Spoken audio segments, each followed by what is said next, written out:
The Shadow's Lullaby, a restful tale inspired by solo leveling Ragnarok. Hello there, friend. My name is Thomas, and I'm here with you tonight. Welcome to this quiet moment. We're going to spend some time together with a story called The Shadow's Lullaby.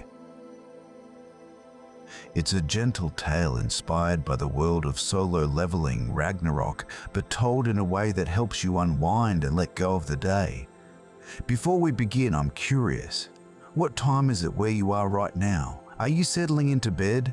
Maybe you're in your favorite chair, or perhaps lying down with the lights dim. Wherever you are, whatever time it is, you're exactly where you need to be. This story is for you, for resting, for letting your mind drift, for finding that peaceful space between waking and dreaming. Take a deep breath with me. In through your nose, hold it gently, and release it slowly through your mouth. Good. We're ready now. Let the story carry you away. The city was quiet tonight. Suho stood at the window of his small apartment. The glass was cool against his fingertips. Below him, the streets were empty. Streetlights cast soft orange glows on the pavement. Somewhere in the distance, a single car passed by. Its headlights swept across the buildings and then disappeared. It was late. Very late. The kind of late where the world feels like it's holding its breath. Suho was tired. Not just physically tired. It was deeper than that. It was the kind of tired that settled into your bones after a long day of being a hunter. After fighting, after running, after surviving. He stepped away from the window. His reflection faded from the glass. The apartment was small but comfortable. A couch, a table, a kitchen with a single chair. Simple, peaceful. "You should rest," came a voice from the shadows. Suho smiled slightly. He didn't turn around. He didn't need to. He knew that voice. It was deep and calm, ancient and familiar. "I know," Suho replied softly. From the darkness of the corner, a figure emerged. Not fully. Just partially. A shadow that was more than a shadow. Eyes that glowed faintly purple. This was Baru, one of Suho's most loyal shadow soldiers. A warrior from another time, a friend. "The others are resting," Baru said. His voice was like distant thunder, gentle thunder, the kind that rumbles far away on a summer evening. "You should too." Suho walked to the couch. His legs were heavy. Each step took effort, but it was okay. He was home. He was safe. The couch cushions welcomed him as he sat down. Then he leaned back. Then he closed his eyes. "Tell me something," Suho said quietly. "Tell me about the old days, when things were simpler." There was a pause. The kind of pause that feels comfortable, not awkward, just still. "Simpler." Bera's voice carried a hint of amusement. "The old days were never simple, young master, but they were different."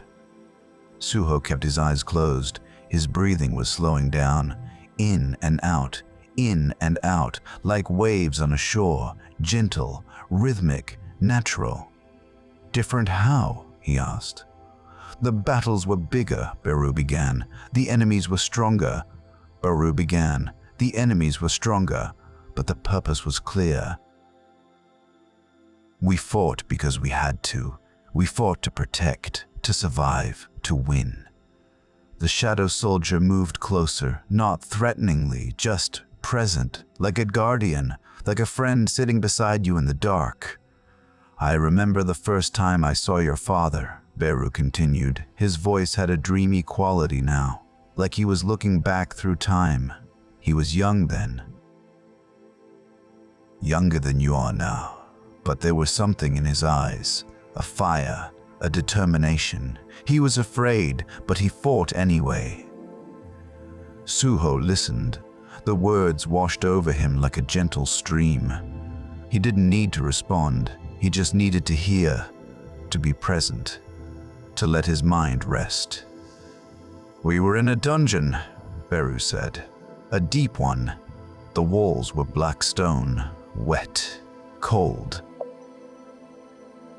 The air smelled like earth and ancient things. There were monsters everywhere, hundreds of them, maybe thousands. Outside, a breeze rustled through the trees. The sound filtered through the window, soft, peaceful, natural. Your father stood at the front, Beru's voice continued. His hands were shaking. I could see it. But he raised his weapon anyway, and he called to us. To his shadows, to me. Suho's breathing had deepened now. His chest rose and fell in slow, steady rhythms. His body was sinking into the couch, relaxing, releasing. What did he say? Suho murmured. He said, "We fight together, we protect each other, and we never give up." Beru's voice was warm with memory. Simple words, but they meant everything. The apartment was so quiet, so still. The hum of the refrigerator in the kitchen was barely audible. A clock ticked somewhere. Soft, regular, like a heartbeat. The battle lasted hours. Beru went on.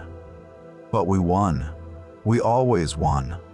Because we fought as one, not as separate beings, but as a family. Family. The word hung in the air like a warm blanket.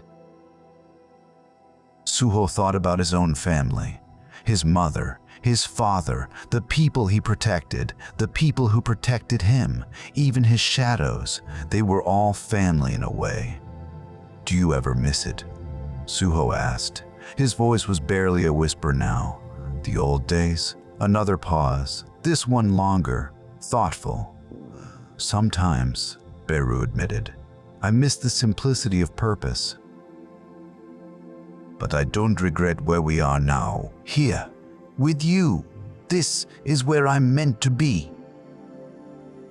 The words settled over Suho like a soft blanket, comforting, reassuring, true. Minutes passed, maybe 5, maybe 10. Time felt different here in this quiet space. It stretched and contracted. It didn't matter.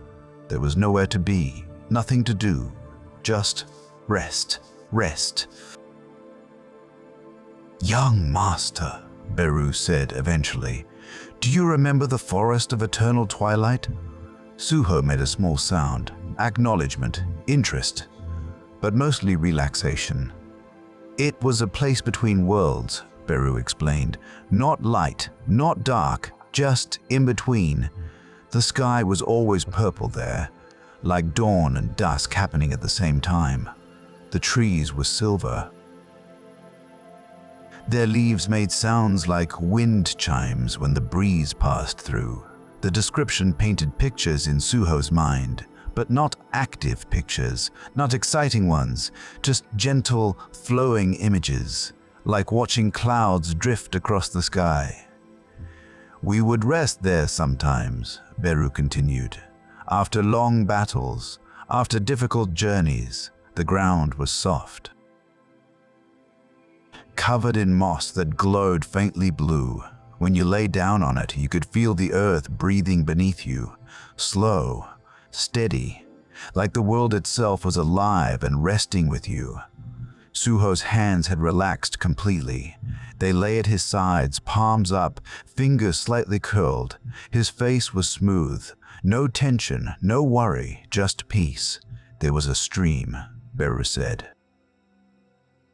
His voice had taken on a rhythmic quality, like poetry, like music. It ran through the center of the forest. The water was clear, so clear you could see every stone at the bottom, and the sound it made, it was like lullabies, like the universe singing you to sleep. The clock ticked. The refrigerator hummed. Outside, the breeze continued its gentle work. Everything was as it should be.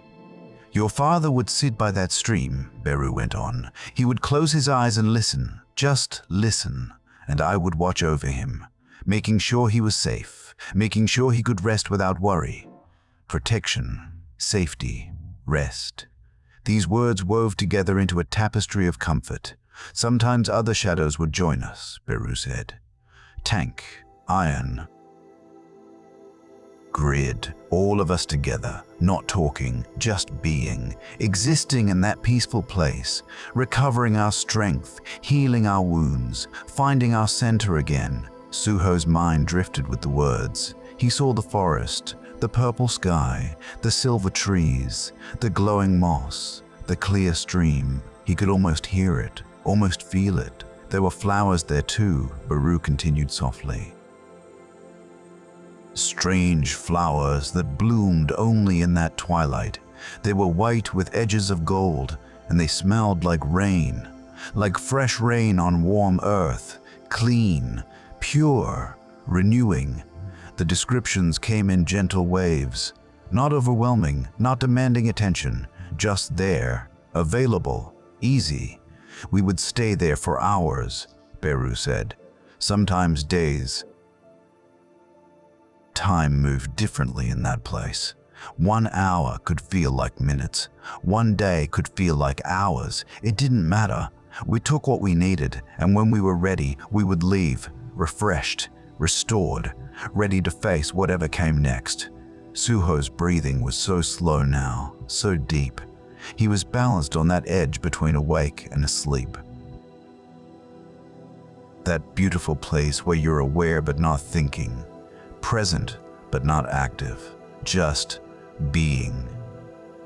The forest of eternal twilight, Beru repeated quietly. A place of rest, a place of peace, a place that exists for those who need it. And young master, that place exists within you too. Anytime you need it, anytime you're tired, you can go there, in your mind, in your heart. It's always there, waiting for you. The words were like seeds planted in soft soil. They would grow, they would bloom, but not now. Now was for resting. More time passed. The night deepened. The world outside grew even quieter if that was possible. The city slept. The streets slept. Even the wind seemed to rest. Would you like to hear about the mountain of quiet stones? Beru asked. His voice was barely above a whisper now, perfectly calibrated for rest, for peace, for letting go. Suho made a tiny sound. Yes, tell me. It was a place we discovered by accident, Beru began. We were traveling through a difficult region, rocky, harsh, unforgiving. We had been walking for days. Everyone was exhausted, even the shadows, even your father. The story unfolded like a flower opening, slow, natural, beautiful. We came over a ridge, Beru said, and there it was, a mountain that shouldn't have been there. It wasn't on any map, it wasn't in any records, it just existed. And it was covered in stones, not rocks. Stones, smooth, round, perfectly shaped. Like they had been polished by centuries of water and wind. Suho could see it in his mind's eye. The mountain, the stones, the way they would look in sunlight, or moonlight, or twilight. The stones were all different colors, Beru continued. Gray, white, black, blue, green, red, every color you could imagine, and they were arranged in patterns, natural patterns, spirals. Circles, lines, like the mountain itself was a work of art. The description was soothing, not exciting, not dramatic, just peaceful, like looking at a painting, or watching rain fall, or seeing snow settle on the ground. We climbed that mountain, Beru said, slowly, carefully. And as we climbed, we noticed something. The higher we went, the quieter everything became. Not just sound, but thoughts too. Worries, fears, doubts, they all fell away, like we were leaving them behind with each step. Letting go, releasing, rising above. At the top of the mountain, Beru went on, there was a plateau, flat, wide, covered in those smooth stones, and in the center there was a circle, a perfect circle made of white stones, just white, glowing faintly in the light. Suho's face was completely relaxed now, his jaw, his forehead, his eyes, everything soft, everything at ease. "Your father walked to that circle," Beru said. "He stood in the center, and he looked up at the sky. It was the clearest sky I had ever seen. No clouds, no haze, just pure blue, going on forever, infinite, infinite, infinite. Endless peace. He stood there for a long time," Beru continued, "and then he sat down, cross-legged, hands on his knees, eyes closed, and he just breathed, in and out, like he was becoming part of the mountain, part of the sky, part of everything, breathing, in and out, just like Suho was doing now, just like anyone listening would be doing, natural, automatic. Life itself. We stayed on that mountain for 3 days, Beru said, in that circle of white stones, taking turns resting, watching over each other. And when we finally left, we were different, lighter, stronger, more centered. The story was winding down now, coming to a natural resting place, like a river finding the sea. "The mountain of quiet stones," Beru said softly. "Another place of peace. Another place that exists whenever you need it. Close your eyes, breathe deeply, and you're there. On that mountain, in that circle, under that endless sky, safe, protected, at peace." Suho was barely conscious now. His body had fully surrendered to rest. His mind had quieted. The stories had done their work, gently, perfectly, completely. But Beru wasn't finished. There was more. There was always more. Because rest isn't a destination, it's a journey, and the journey could be as long or as short as needed. "Young master," Beru whispered, "there's one more place I want to tell you about. The Cavern of Gentle Echoes. Would you like to hear about it?" No response, but Beru continued anyway. Because the story wasn't for answers, it was for the sound, for the rhythm, for the gentle presence of words in the darkness. "The entrance was small," Beru said. "You had to crawl through it, on hands and knees, through a narrow tunnel, for maybe 50 feet. And then it opened up into a space so vast you couldn't see the ceiling, so wide you couldn't see the walls. Just space, dark space, comforting space, darkness, not scary, comforting, like closing your eyes, like pulling a blanket over your head, like being held. But it wasn't completely dark," Beru continued. "There were crystals, thousands of them, embedded in the walls, in the ceiling, in the floor. And they glowed softly, gently, blue and green and purple, like stars, like fireflies, like tiny guardians watching over you. Light in darkness, not harsh, not bright. Just enough. Just right. The floor of the cavern was covered in sand," Beru said. "Fine sand, soft sand, warm sand.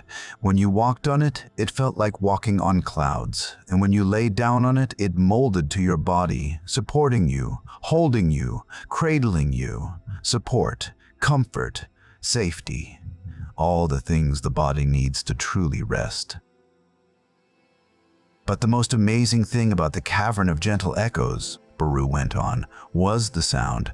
Any sound you made, a word, a whisper, a breath, it would echo, but not harshly, not loudly. It would echo gently, softly, like the cavern was repeating your words back to you in a lullaby." Beru paused. Then he demonstrated. "Peace," he whispered. And in the quiet apartment, the words seemed to echo. "Peace, Peace, peace, growing softer with each repetition, fading into silence, into stillness. Rest, Beru whispered. Rest, rest, rest, rest, rest. Sleep, Beru whispered. Sleep, sleep, sleep. The words themselves became a meditation, a mantra, a pathway to deeper relaxation. A mantra, a pathway to deeper relaxation. He would go there when the weight of the world felt too heavy. When the responsibility of being the shadow monarch pressed down on him, he would crawl through that small entrance into that vast space, and he would lie down on that warm sand, and he would let the cavern hold him, being held, being supported, not having to be strong, just being allowed to be. He would talk sometimes, Beru continued, quietly, to himself, to us, to the universe, and the echoes would carry his words away, taking his worries with them, taking his fears, taking everything that burdened him, until all that was left was peace, release, letting go, surrendering to rest. Making sure nothing disturbed him, making sure he was safe, always protected. Protection, a constant theme, because true rest only comes when we feel safe, when we know we're protected, when we can let down our guard. The cavern of gentle echoes, Beru repeated, is waiting for you right now. Close your eyes, feel the warm sand beneath you. See the gentle glow of crystals above you. Hear the soft echoes of peace and rest and safety. You're there. You're safe. You're home. The apartment was silent now, completely silent. Even the clock seemed to have stopped ticking. Or maybe Suho just couldn't hear it anymore. Maybe he was too far into rest, too deep into peace. Beru remained, a shadow in the corner. A guardian in the dark, watching, waiting, protecting. "Young master," he said, so softly now, so gently. "I will stay here, tonight and every night. You don't have to worry, you don't have to fear. Just rest, just sleep, just..." He rested, he slept, he was. The night continued its slow progression. Minutes became hours. Hours became the deep middle of the night, that time when even the city seems to dream. And in the corner, Beru kept his vigil, as he always had, as he always would, because that's what shadows do. They protect, they guard, they watch over those they love while they rest. They stand between the sleeper and the world. They keep the darkness at bay. Not because darkness is evil, but because everyone needs someone to watch over them while they sleep.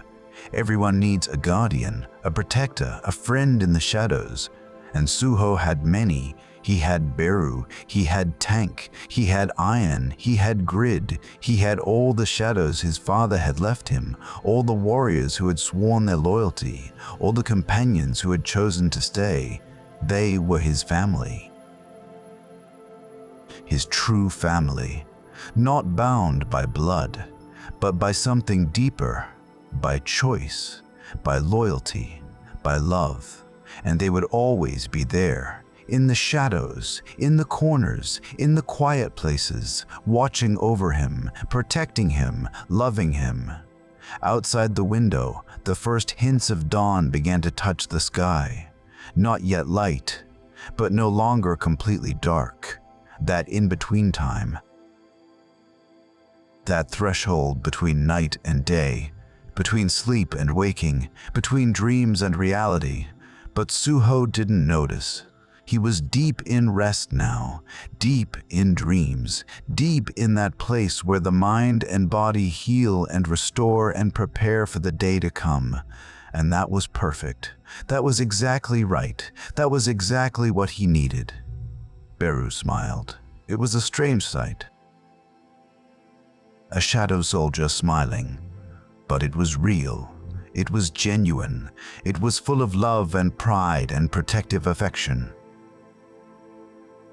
Rest well, young master, he whispered one final time. Rest well. Part 1 of 3. Complete. Let these words settle over you like a warm blanket. Feel your body sinking deeper into comfort, your breath flowing naturally, your mind drifting peacefully. You are safe.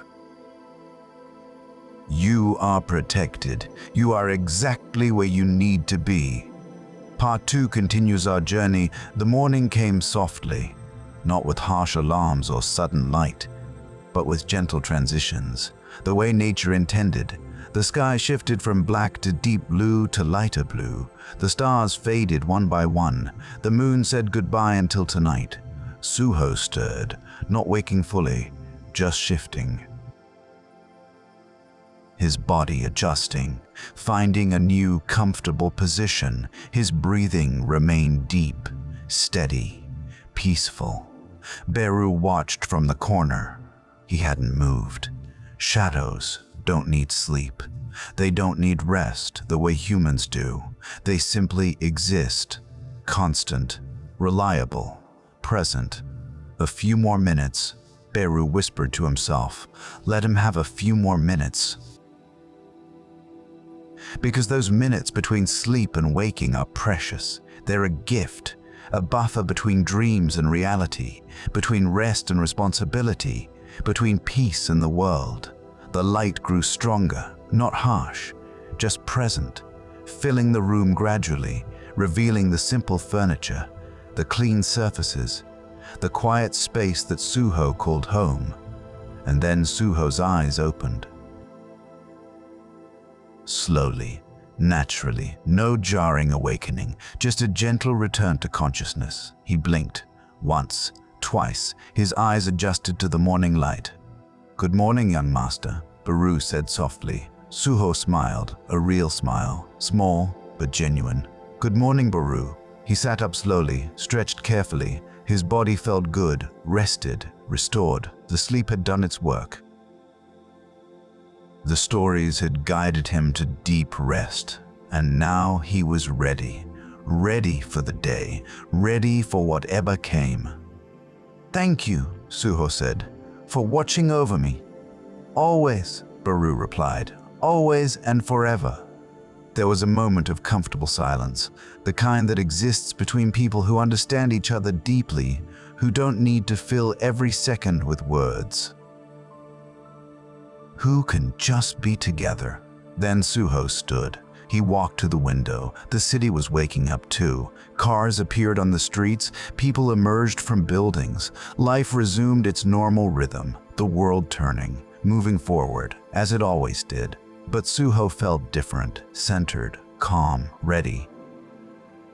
Today will be interesting, he said quietly.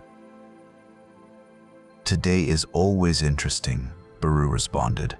When you're a hunter, Suho chuckled, a soft sound, easy, natural, true.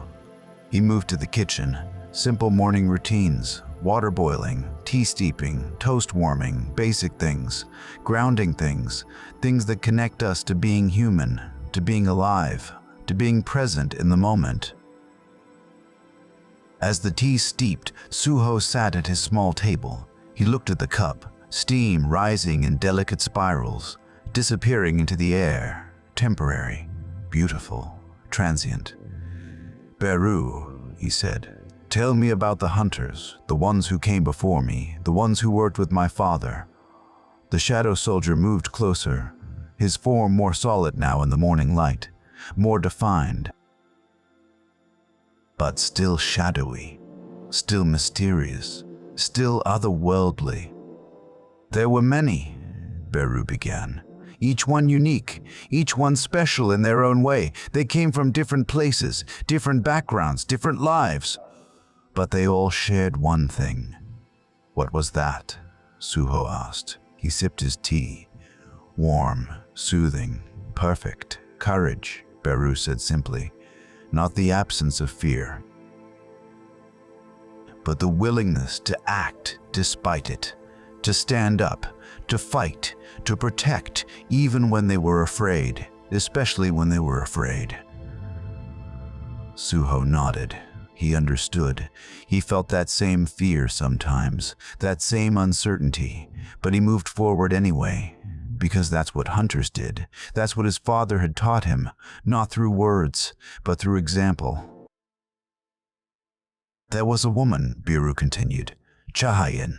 She was a warrior, strong, skilled, one of the best swordsmen I ever witnessed. Her blade moved like water, fluid, fast, deadly, but also beautiful, like watching a dance. The description painted pictures, but calm pictures, not exciting or intense, just informative, interesting, easy to process. She fought beside your father many times, Biru said. In dungeons, in raids, in battles that seemed impossible, and she never wavered, never gave up. She was remarkable. Suho listened. These stories connected him to a past he'd only partly known, to a legacy he carried, to a history that shaped his present. There was also a man named Choi Jong-in, Beru went on. A man named Choi Jong-in, Beru went on. A mage. Fire was his specialty. He could summon flames that lit up entire battlefields, that turned enemies to ash. But he was also intelligent, strategic. He thought before he acted, planned before he struck. A careful warrior. Different types of strength, different approaches to the same goal, all valid, all valuable.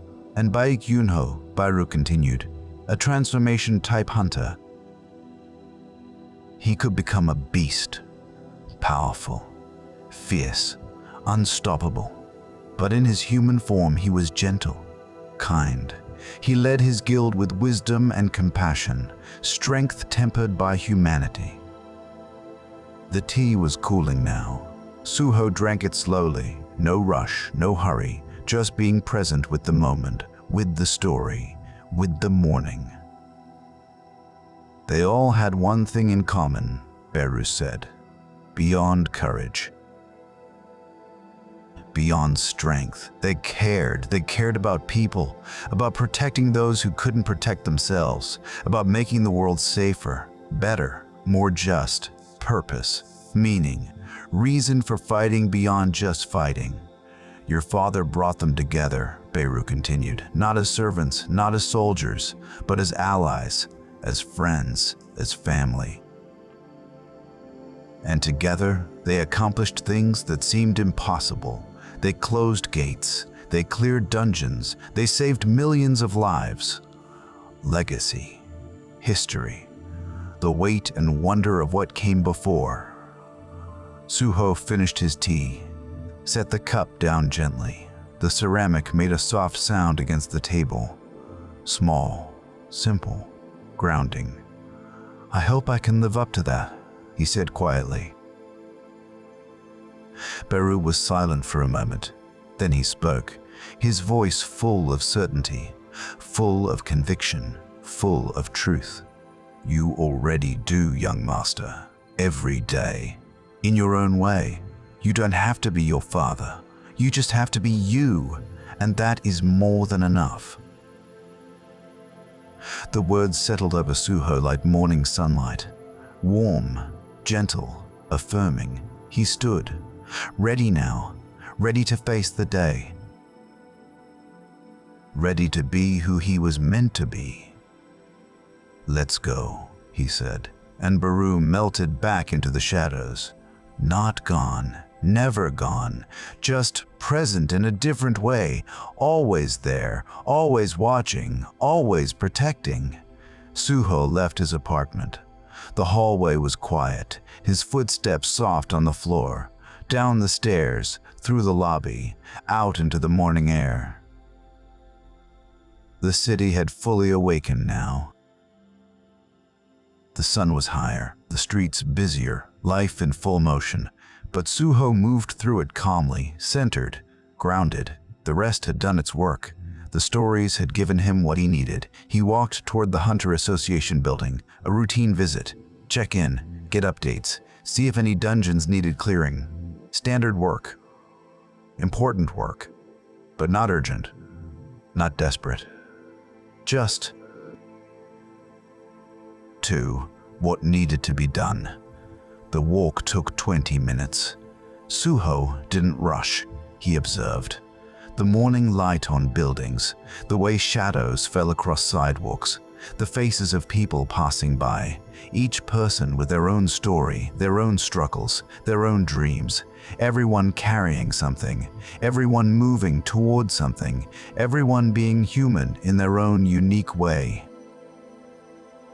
The Hunter Association building was tall, modern, glass and steel reaching toward the sky. Suho entered through the main doors. The lobby was busy. Hunters coming and going, staff working at desks, screens displaying information about dungeons and raids and threats, organized chaos, controlled activity, the machinery of protection humming along. Suho took the elevator to the 5th floor. The doors opened smoothly. He stepped out into a quieter hallway. Here, the senior hunters had their offices, the strategists, the planners, the leaders. He walked to a door marked Analysis Department and knocked softly. "Come in," called a voice from inside. Suho entered. The office was medium-sized, filled with screens and papers and maps. In the center, behind a desk, sat a woman in her 30s, short hair, sharp eyes, professional demeanor. This was Min Jihai, one of the lead analysts. "Suho," she said with a small smile. "Good morning. You look well rested." "I am," Suho replied. He sat in the chair across from her desk. "Thank you for noticing." "It's important," Jihi said. "Rest. Recovery. Too many hunters push themselves too hard, burn out, get injured. You're smart to prioritize it." Suho nodded. "I had help." He didn't explain further. She didn't ask. Some things didn't need elaboration. "So," Jihi said, turning to one of her screens, "let's talk about the current situation. There are 3 dungeons that need attention this week. None of them are high level, but they all need clearing before they break." Dungeon breaks. When a dungeon remained uncleared for too long, the monsters inside would overflow into the real world, causing destruction, causing death. Preventing breaks was a primary responsibility of hunters. "Tell me about them," Suho said. Jihai pulled up information on her screen. "The first one is in the Eastern District. C rank, goblins mostly, maybe a hobgoblin or 2. Should be straightforward. The gate opened 3 days ago. We have 4 days before estimated break." Suho listened carefully, processing, evaluating, planning. But different monsters, shadow wolves. They're faster than goblins, more aggressive. The gate opened 2 days ago, 5 days before break. Shadow wolves. Suho had fought them before. They were tricky. They moved in packs, coordinated attacks, but manageable for an experienced hunter. "The third is in the Northern District," Jihai said. "This one is B rank. Significantly more dangerous. Stone golems. Very strong, very durable. The gate opened yesterday, 6 days before break. B rank. Higher stakes, higher risk, but also higher rewards, and Suho was more than capable." "I'll take all 3, he said calmly. Jihi looked at him, evaluating, checking, making sure he understood what he was committing to. "That's a lot for one person," she said. "Even for you. Are you sure?" Suho smiled slightly. "I'm not one person. I have help." She understood. The shadows, the army that existed in darkness, the companions that made Suho more than just a solo hunter. "All right," she said. "When do you want to start?"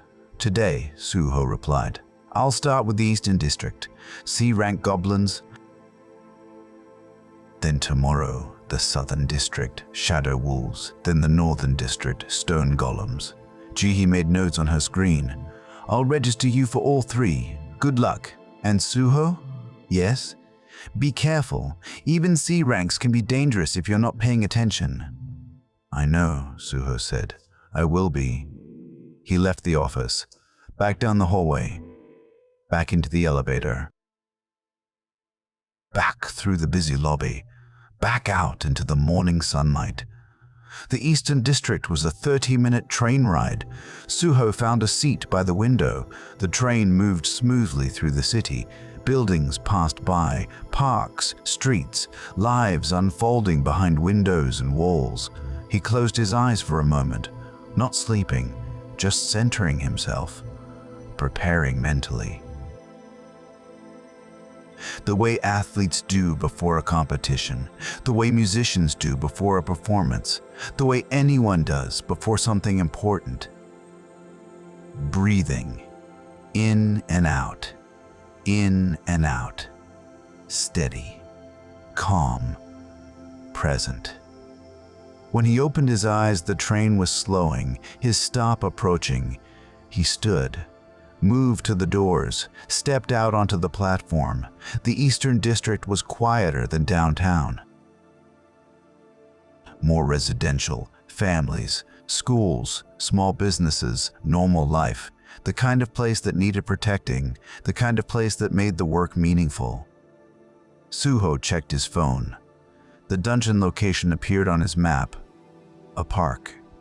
About 10 minutes walking from the station, he followed the directions, through streets lined with trees, past playgrounds and benches.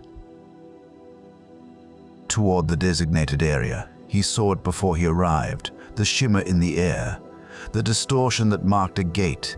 It looked like heat waves rising from hot pavement, but vertical and wrong, unnatural. A small barrier had been set up around it. Yellow tape, warning signs, a few guards keeping civilians away. They nodded to Suho as he approached. They recognized him. Or at least recognized the confidence with which he moved, the mark of a hunter. Going in? One of them asked. Yes, Suho replied simply. Good luck. Suho stood before the gate. The shimmer intensified up close. He could feel it, the energy, the otherness, the connection to somewhere else, somewhere dangerous. He took a breath, deep, steadying. Then he spoke, quietly, but with absolute authority. Arise. The shadows responded, emerging from his shadow, from the ground, from the darkness that exists everywhere, even in daylight, forms taking shape, warriors, soldiers, companions. Beru appeared first, tall, imposing, ready, then others, tank, massive and armored, iron, lean and quick, grid, silent and deadly, a dozen shadows, 24 shadows, 24. Enough for a C-rank dungeon, enough to ensure safety. We're clearing this one quickly, Suho said. In and out, efficient, no unnecessary risks.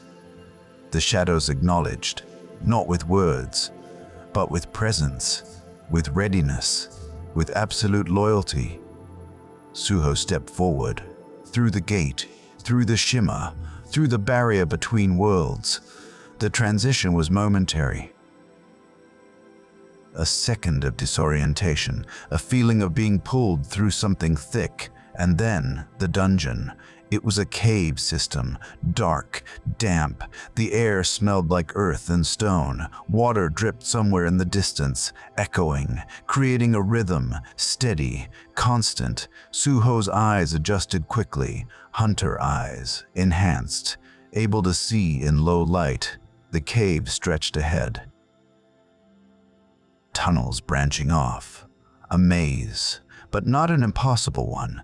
Spread out, Suho said softly. Standard formation, report anything you find.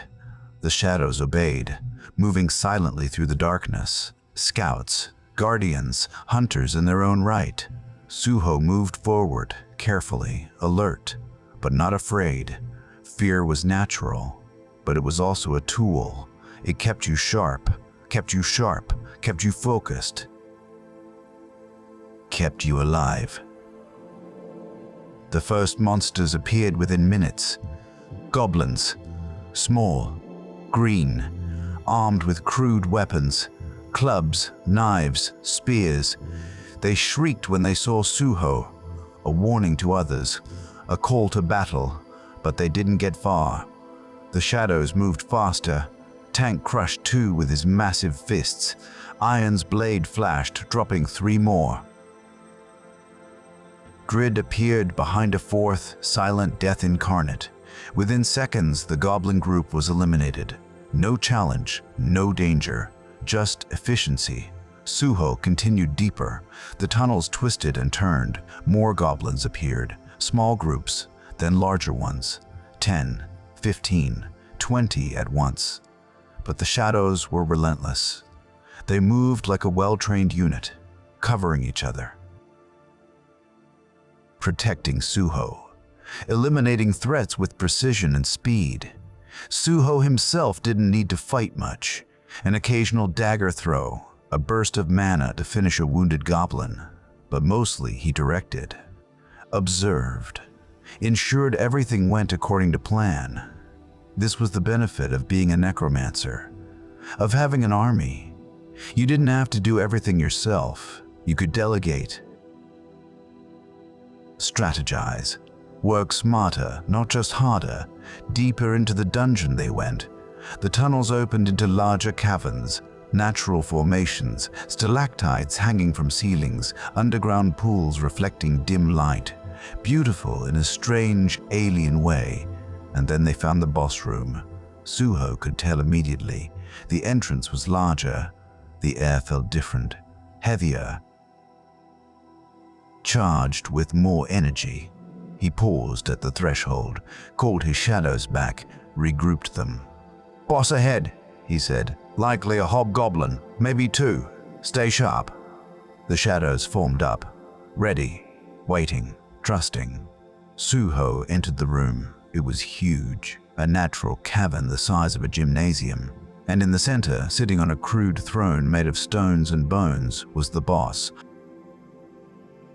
A hobgoblin, but larger than usual, almost 7 feet tall, muscled, scarred, holding a massive club studded with metal. Its eyes glowed red in the dim light. Intelligent eyes, cunning eyes, dangerous eyes. It stood when it saw Suho.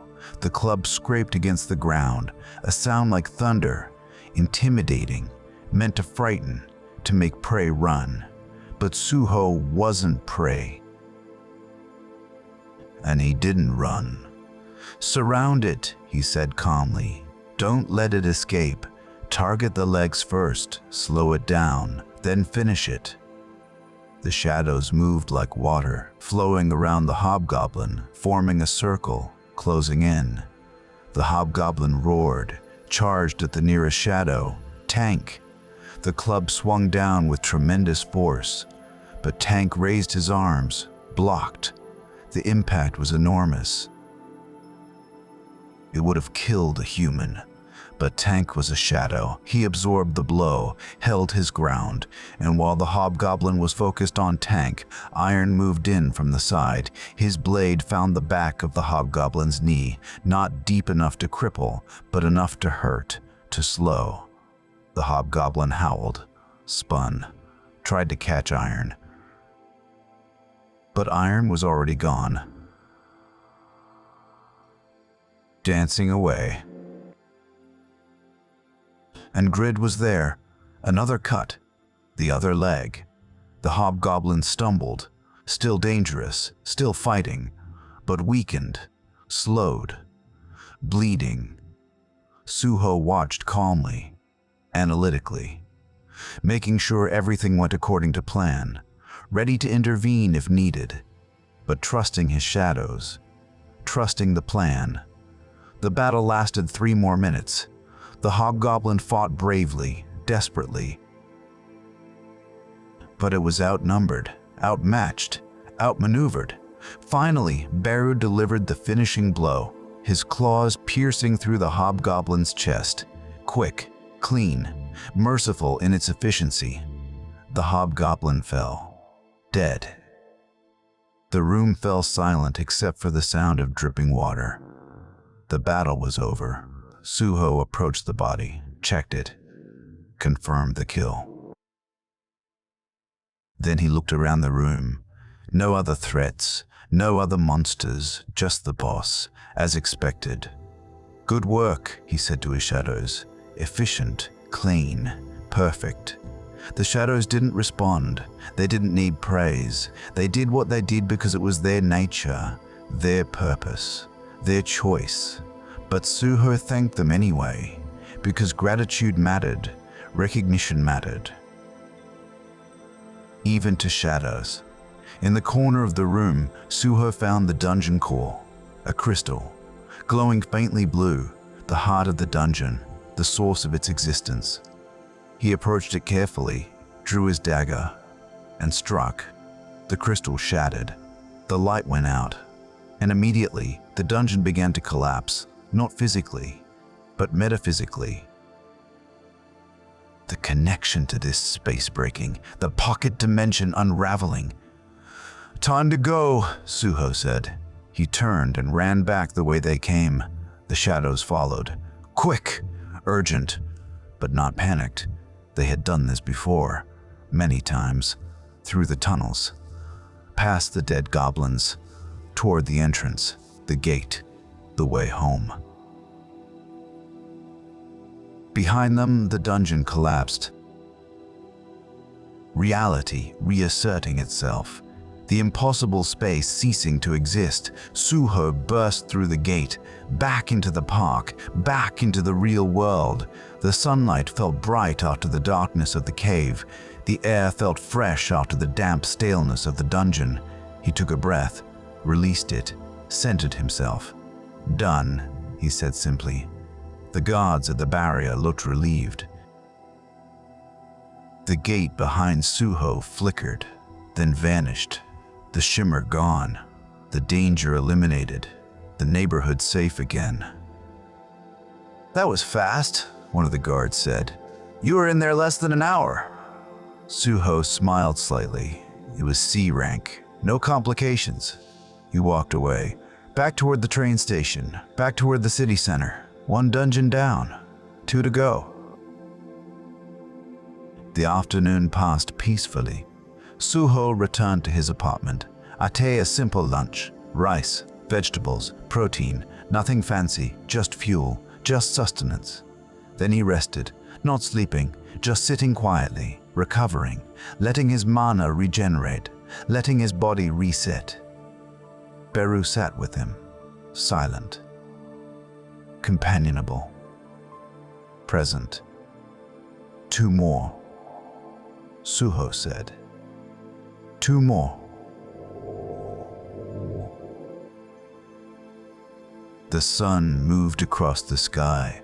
Afternoon became evening. The light changed, golden, warm, beautiful. Suho stood, stretched, prepared for the evening dungeon. The shadow wolves, faster, more aggressive, but still manageable. He would clear it after dinner, in the twilight, when shadows were long and darkness was coming, when his powers felt strongest, when the boundary between worlds felt thinnest. This was his life. This was his purpose. Clearing dungeons, protecting people, carrying on the legacy his father had left him.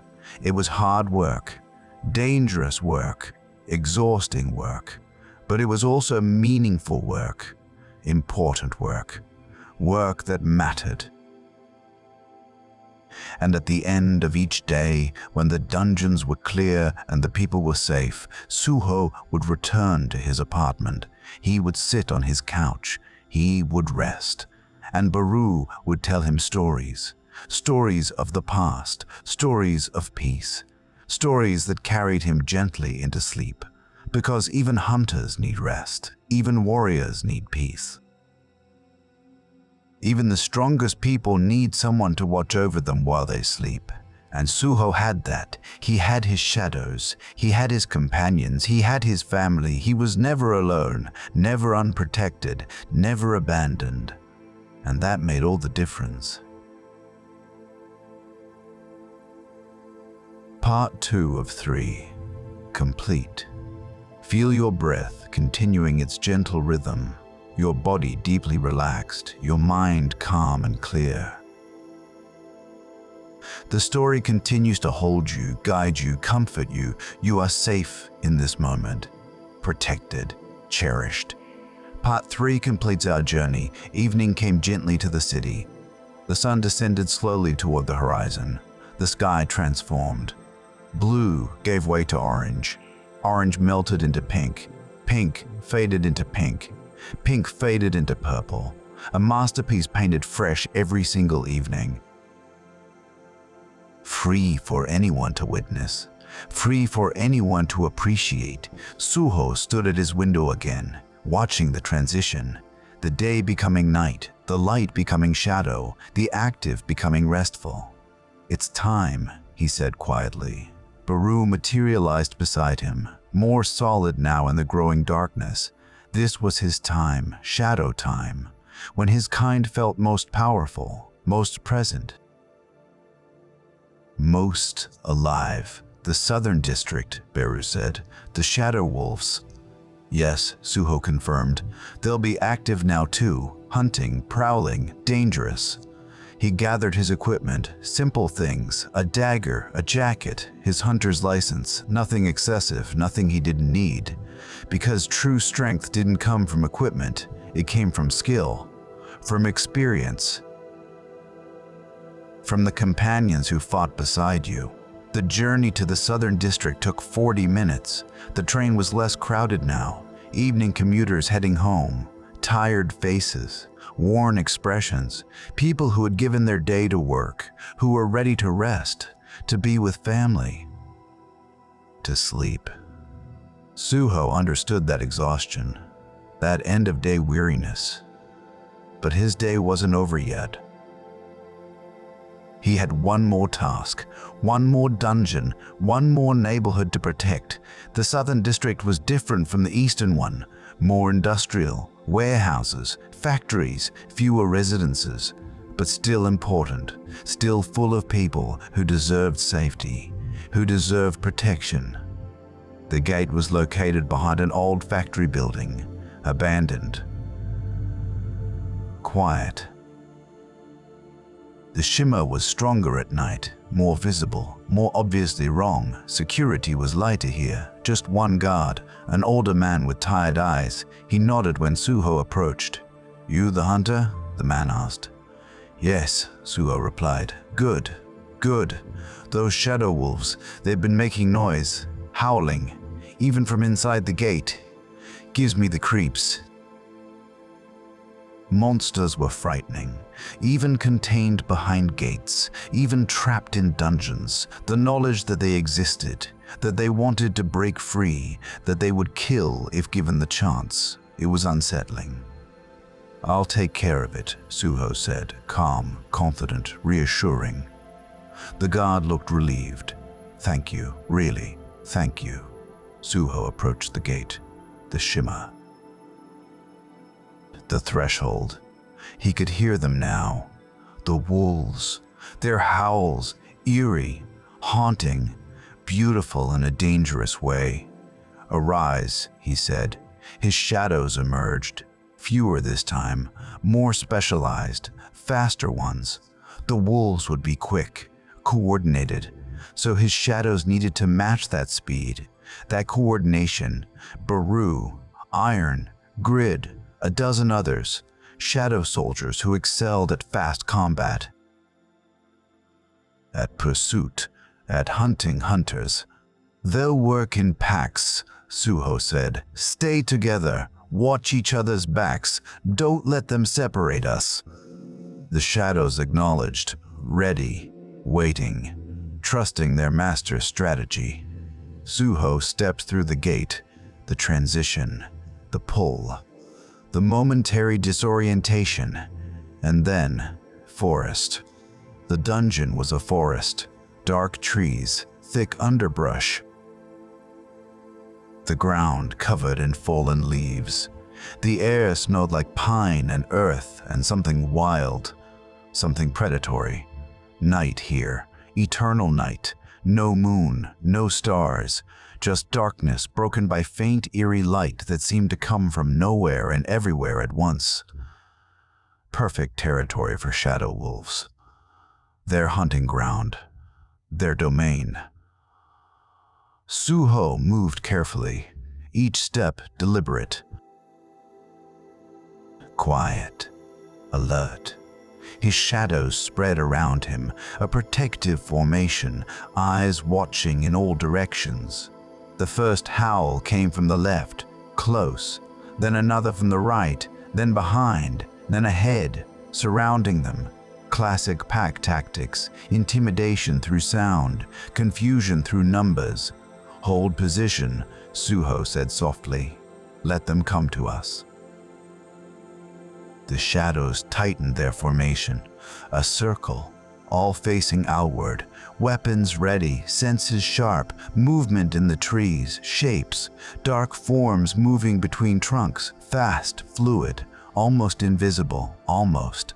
Then the attack came, not all at once, but coordinated. 3 wolves from the front, 2 from the left, 1 from the right, testing, probing, looking for weakness, 1 from the right, testing, probing, looking for weakness. But there was no weakness.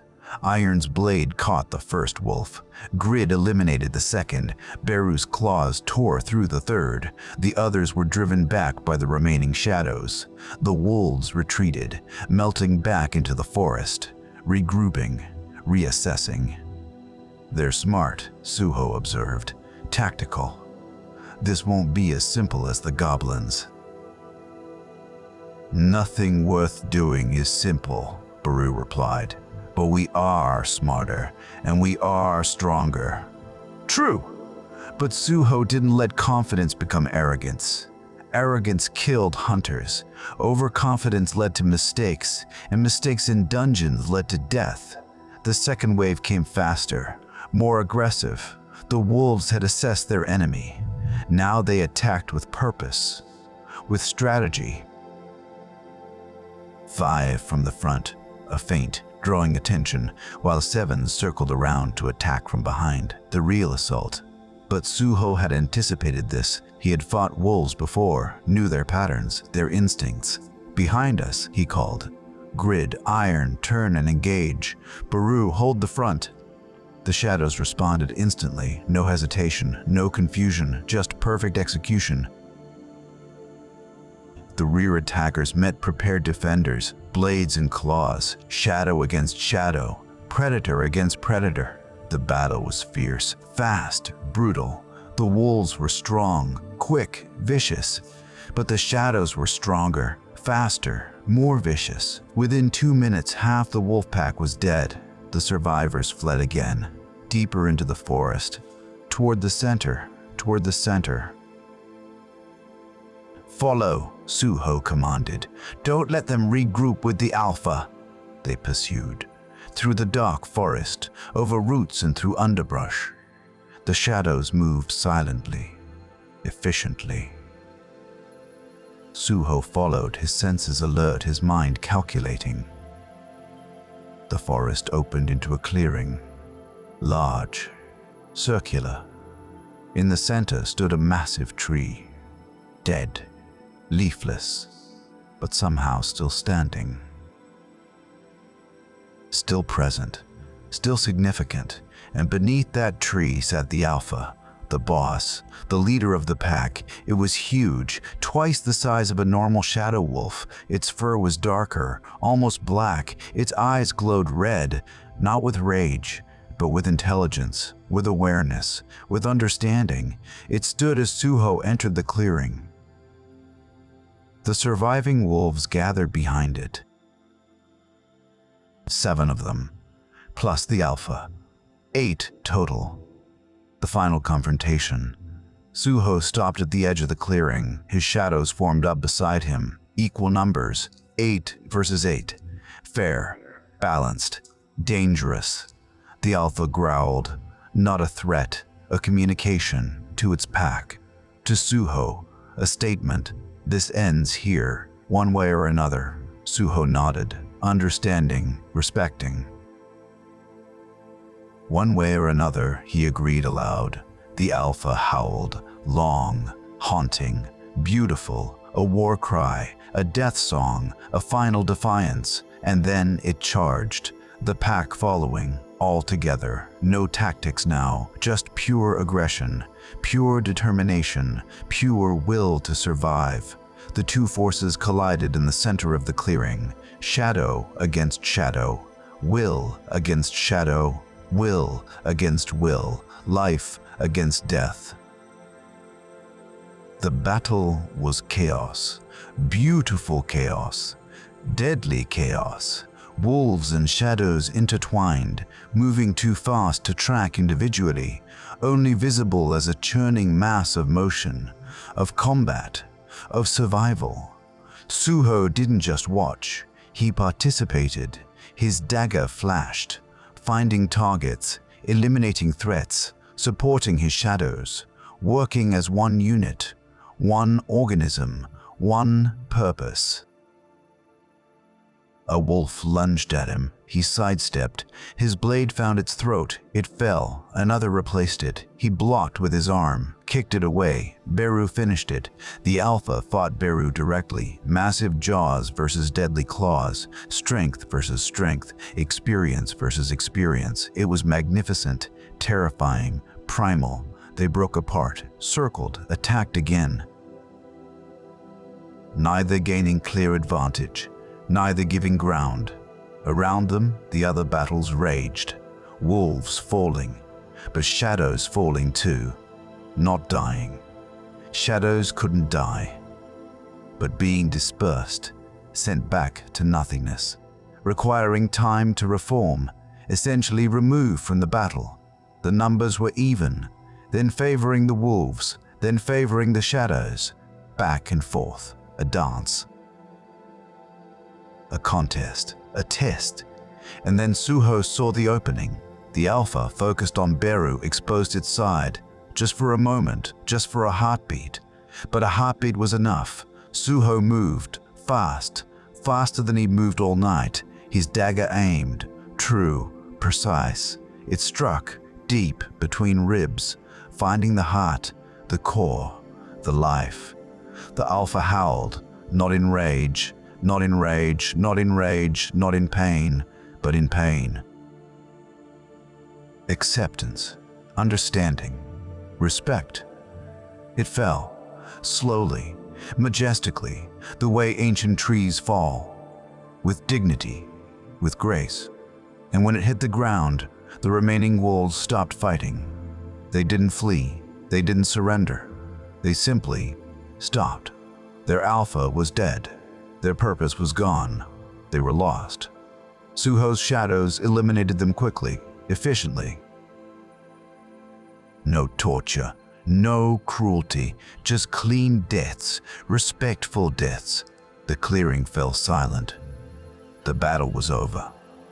Suho stood among the bodies, breathing hard, not from exhaustion, but from adrenaline, from intensity, from life. Well fought, Beru said. He was wounded, scratches and bites covering his shadowy form, but already healing, already restoring. They were worthy opponents. They were, Suho agreed. He knelt beside the Alpha, placed a hand on its fur, still warm, still soft. "I'm sorry," he whispered, "but this is how it has to be." No response. No forgiveness, no condemnation, just death, natural, inevitable, universal. Suho stood, found the dungeon core, a crystal embedded in the dead tree. He shattered it. The dungeon began collapsing. Time to leave. Back through the forest, through the gate, into the real world, the industrial district, the tired guard, safety. "Done?" the guard asked. "Done," Suho confirmed. The gate flickered, vanished. Another neighborhood protected, another threat eliminated, another day's work nearly complete. Suho returned home. Late now, past midnight. The city was quiet, sleeping, dreaming, peaceful. His apartment welcomed him. Familiar, comfortable, safe. He removed his jacket, his equipment, washed his face, his hands, cleaned away the dungeon, the battle, the death. Then he sat on the couch, released a long breath, let the tension drain from his muscles, from his mind, from his spirit. "One more tomorrow," he said. "One more," Beru agreed. "But tonight, you rest." And Suho did. He leaned back, closed his eyes. Let the day go. Let the battles go. Let everything go except this moment, this peace, this rest. Beru watched over him, as always, as forever. The guardian in the darkness, the protector in the shadows, the friend who never left. Hours passed, deep night, the darkest time, when the world is most quiet, most still, most peaceful. And Suho slept deeply, completely, his body recovering, his mind processing, his spirit restoring. Dreams came, not of battles, not of monsters, but of peaceful places. The forest of eternal twilight, the mountain of quiet stones, the cavern of gentle echoes, places that existed in memory, in imagination, in possibility. He walked through these places in his dreams, calm, relaxed, safe. Beru walked beside him, not speaking, just present, just being. They came to a lake. He hadn't seen this place before, new, unknown, but somehow familiar, somehow right. The lake was perfectly still, glass, smooth, reflecting the purple sky above, the silver trees around it. Everything doubled. Everything mirrored, reality and reflection becoming one. "Where are we?" Suho asked in the dream. "The lake of tomorrow," Beru replied. "A place that doesn't exist yet, but will, when you need it, when you're ready." They sat by the shore. The water lapped gently at the edge. Tiny waves, whisper-soft, rhythmic. "What is this place for?" Suho asked. "For understanding," Beru said. "For seeing clearly, for knowing what comes next." Suho looked at the water, at his reflection. He looked the same, but different. Older maybe, wiser, more peaceful, the him he was becoming, the him he would be. "I'm afraid sometimes," Suho admitted. "In dreams, truth came easier. Afraid I'm not good enough, not strong enough, not strong enough, not strong enough, not strong enough. Not worthy of the legacy. Fear is wisdom," Beru said gently. "It means you understand the weight of what you carry, but you don't have to carry it alone. We carry it with you, your shadows, your friends, your family." "Thank you," Suho said. Simple words, but profound, heartfelt. They sat in comfortable silence, watching the lake, watching the reflections, watching time pass in that fluid, strange way it does in dreams. Eventually, Suho stood. "I should go back," he said. "You never left," Beru replied. "You're right where you need to be, sleeping, resting, healing." Suho smiled, understood. This was all inside him, all part of him, all real and unreal at the same time. He turned away from the lake, started walking. And as he walked, the dream faded, gently, naturally, like morning fog dissolving in sunlight. He drifted deeper, below dreams, into pure rest, pure unconsciousness, the most healing sleep, the most restorative rest. His body worked while he slept, repairing muscles, restoring mana, consolidating memories, preparing for the day to come. Hours passed. The night progressed.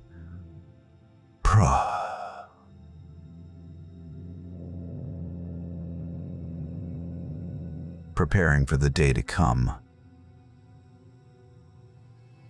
Hours. Outside, the sky began its slow transition again, black to blue, stars fading, moon setting, the eternal cycle continuing, and then morning, again, new, fresh, full of possibility. Suho woke naturally. No alarm, no jarring sound, just gentle awareness returning, eyes opening, mind clearing, body ready. He felt good, better than good. Fully prepared. "Good morning, young master," Beru said. He was at the window, watching the sunrise. "Your final dungeon awaits." "Good morning," Suho replied. He stretched, stood, went through his morning routine. Water, tea, toast, simple rituals, grounding practices, the Northern District, B rank, stone golems, the most dangerous of the 3 dungeons. But also the most straightforward. Golems weren't cunning like wolves, weren't numerous like goblins. They were just strong, durable, relentless. But strength could be overcome. Durability could be defeated. Even relentlessness ended eventually. The journey took an hour. The Northern District was far, on the edge of the city, where urban met rural, where buildings gave way to fields. The gate was in an open area, a park, large, with few trees, good visibility, safe for civilians. The barrier around it was more substantial, more guards. B-rank dungeons were serious. The guards recognized Suho immediately. His reputation preceded him. Son of the Shadow Monarch, capable hunter, reliable clearer. "The golems have been active," one guard briefed him. "We can hear them moving inside, heavy footsteps, like earthquakes. How many are you taking in with you?" "Just me," Suho said, "and my shadows." The guards exchanged glances. B-rank dungeons usually required teams, 5 to 10 hunters working together. But Suho wasn't usual. He was exceptional. "Good luck," they said. Meaning it, hoping he survived, knowing the statistics, knowing the risks. Suho approached the gate, larger than the others, more powerful. The shimmer was almost a roar, energy pouring off it in waves. "Full force," Suho said to Beru. "Everything we have. This won't be easy. Nothing worthwhile is," Beru replied. He'd said something similar before. It was becoming a refrain. A mantra, a truth. "Arise," Suho commanded. And this time he meant it, fully, completely, with all his power.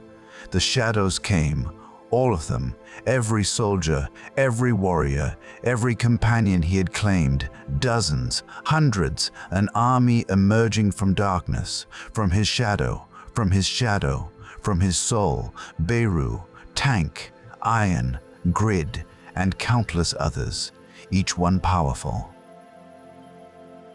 Each one ready. "Stay close," Suho said. "Protect each other. We finish this together." They entered, through the gate, through the transition, into the dungeon. Canyon.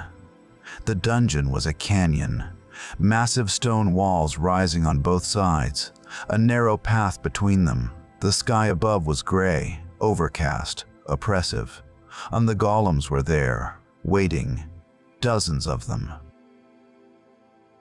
Made of stone and magic, 10 feet tall, 15, 20, varying sizes, all dangerous. They moved when they saw Suho, slow, ponderous, but inexorable, like avalanches given form, like mountains walking. "Formation," Suho called. "Tank to the front, Iron and Grid to the flanks, Beru with me, everyone else, support and contain." The battle began, not with a clash, but with a thunderous collision. Stone against shadow, weight against speed, power against strategy. Tank met the first golem head-on. The impact shook the ground. Both held, neither giving way. Pure strength against pure strength. Iron and grid attacked from the sides, their blades striking stone, chipping, cracking, creating weaknesses, finding joints, targeting vulnerable points. The first golem fell. Slowly, its leg gave out, it toppled like a felled tree, crashed to the ground, didn't rise. But there were more, many more. They came from deeper in the canyon, emerging from caves, from crevices, from the stone itself. The battle became a grind, literally. Stone ground against stone. Metal struck rock. Magic collided with magic. A war of attrition, of endurance, of will. Suho coordinated, directed, supported, his shadows fighting, falling, reforming, fighting again, tireless, relentless, loyal. An hour passed. The golems kept coming, but fewer now. The tide turning, victory approaching. 2 hours. Most golems destroyed. Rubble littered the canyon floor. Dust filled the air.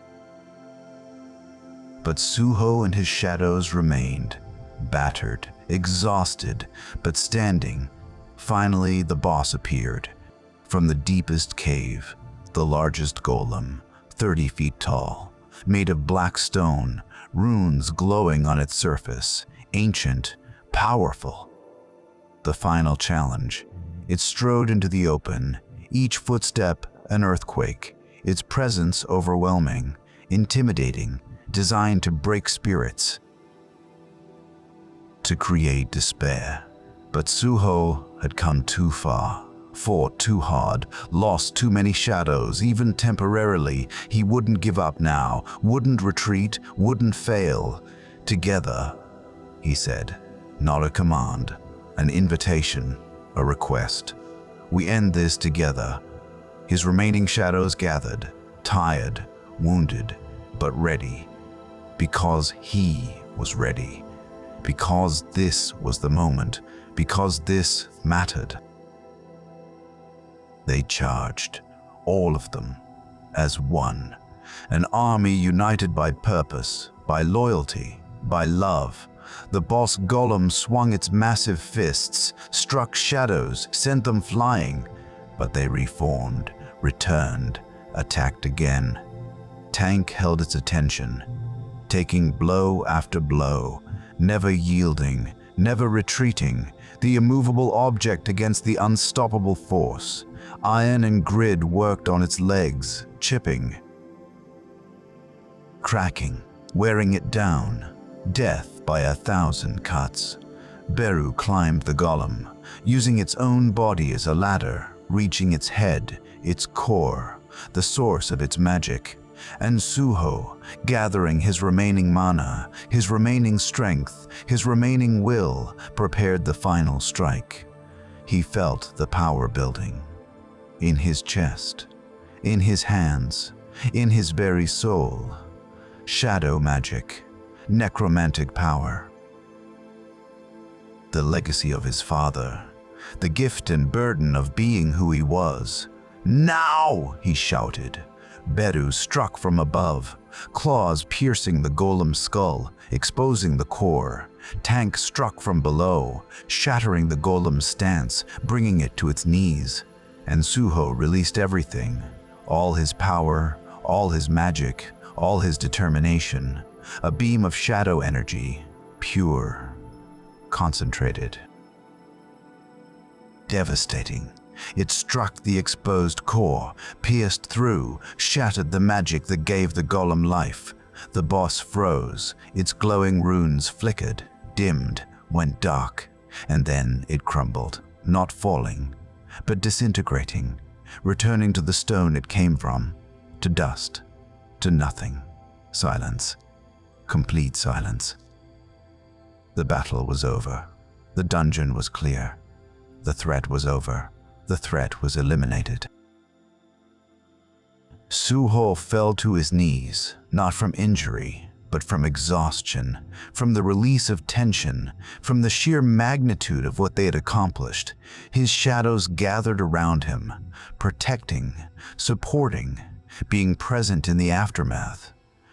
"We did it," Suho said, his voice hoarse, tired, but triumphant.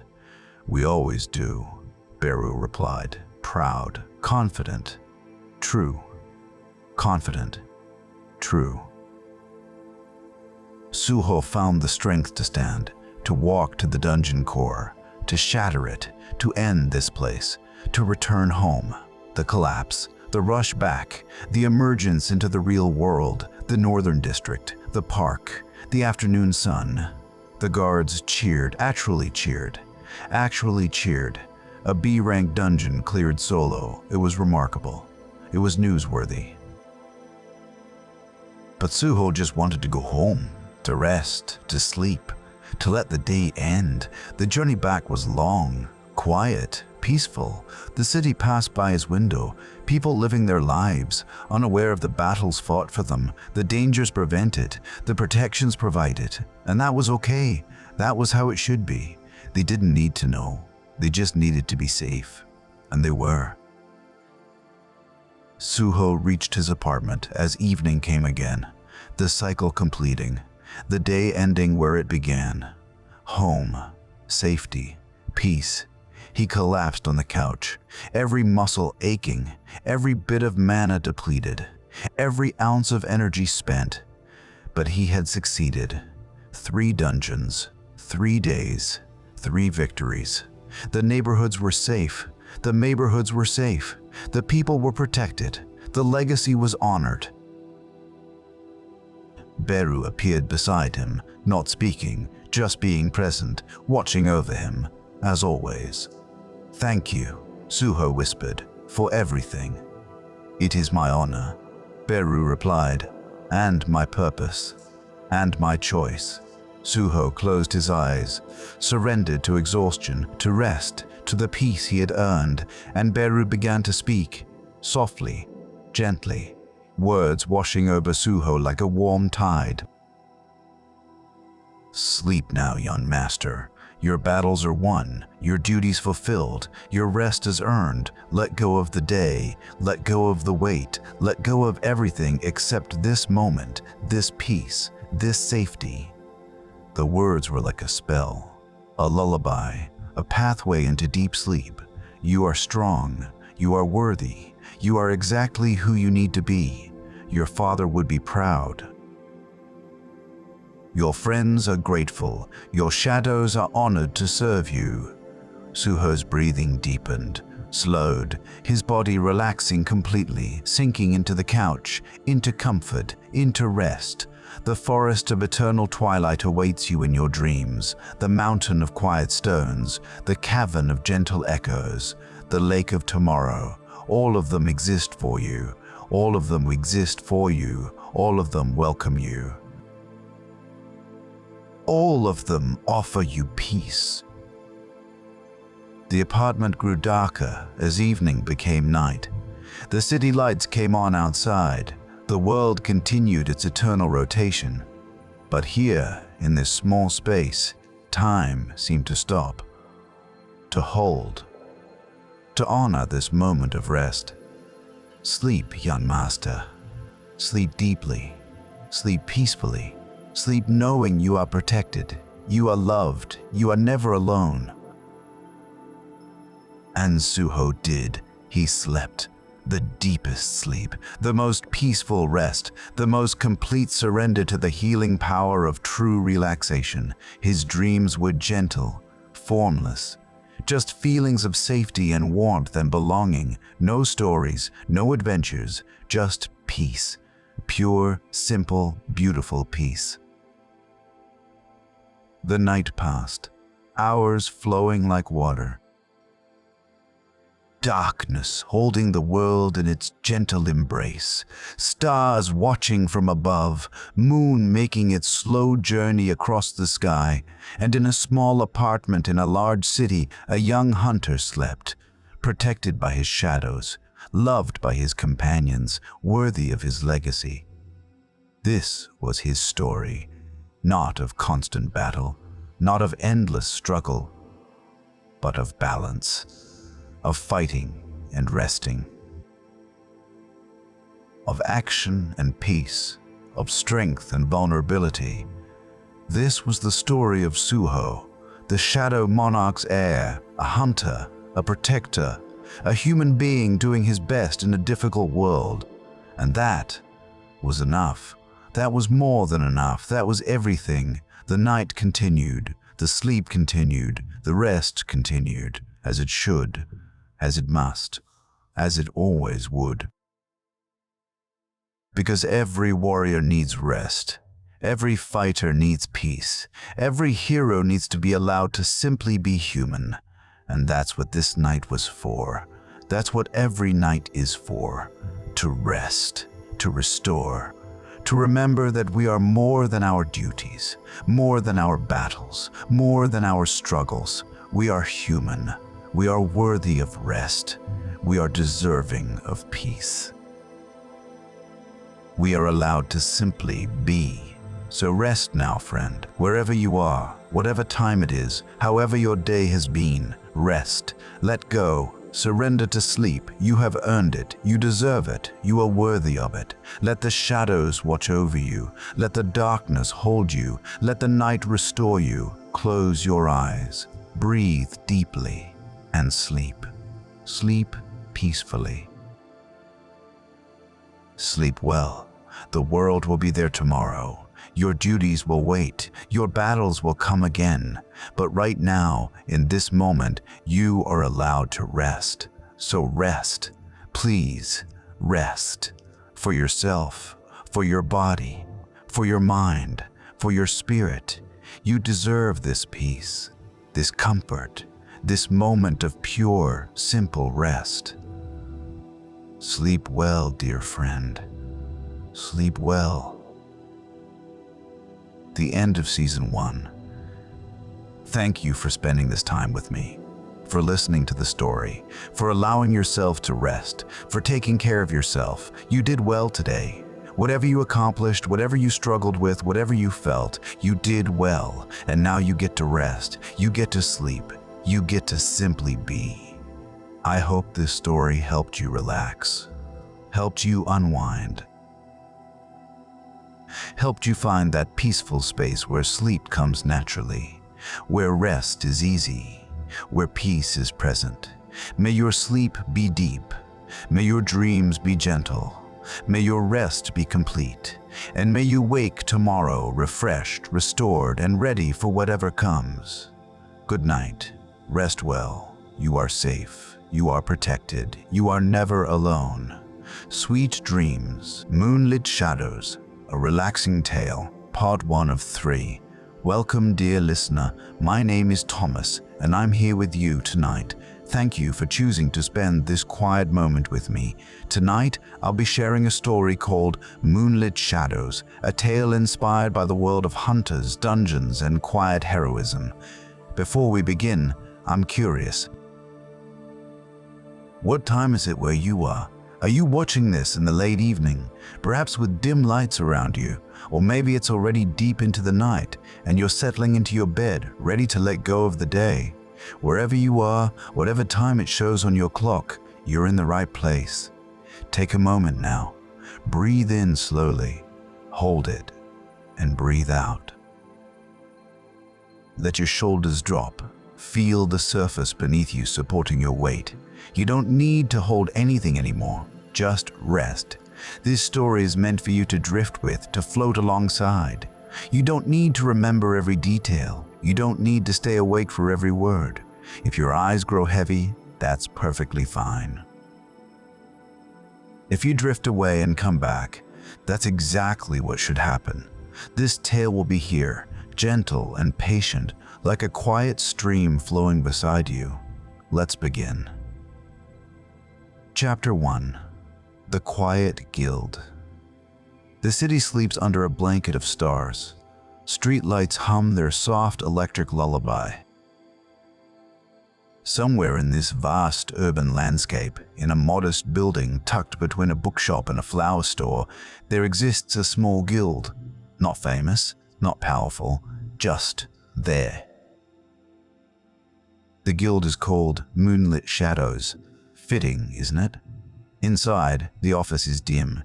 A single lamp glows warm on a wooden desk. Papers are stacked neatly.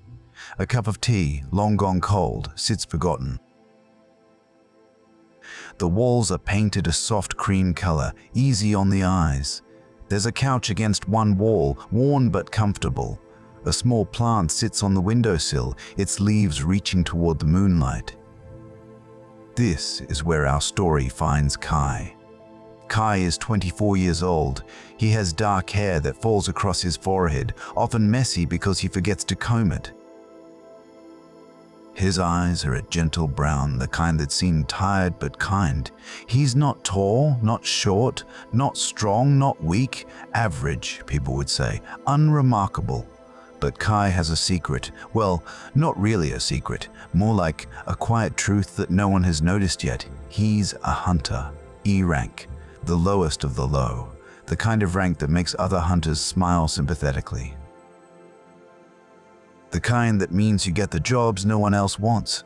Cleaning up after a dungeon break, carrying supplies for stronger hunters, standing guard at gates that will probably never see action. Tonight, Kai sits on that worn couch. His eyes are closed. He's not sleeping, just existing, breathing, being. The day had been long.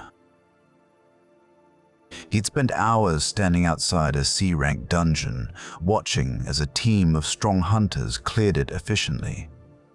His job? Hold the supplies, hand over a potion if someone came out injured.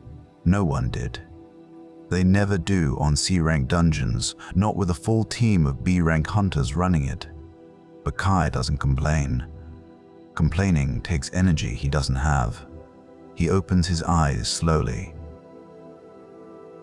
The ceiling above him is plain white. There's a small crack running from the corner, like a river on a map. He's traced that crack with his eyes 100 times, 1,000 times. It's familiar, comfortable. His phone buzzes, soft, gentle. He doesn't rush to check it. Instead, he lets it buzz once, twice, 3 times, then silence. Then he reaches for it, slow, deliberate. A message from Yuna, his guild master. Well, guild master of 3 people. Himself, Yuna, and old man Jin, who comes in twice a week to organize files and tell stories about the old days before the gates appeared.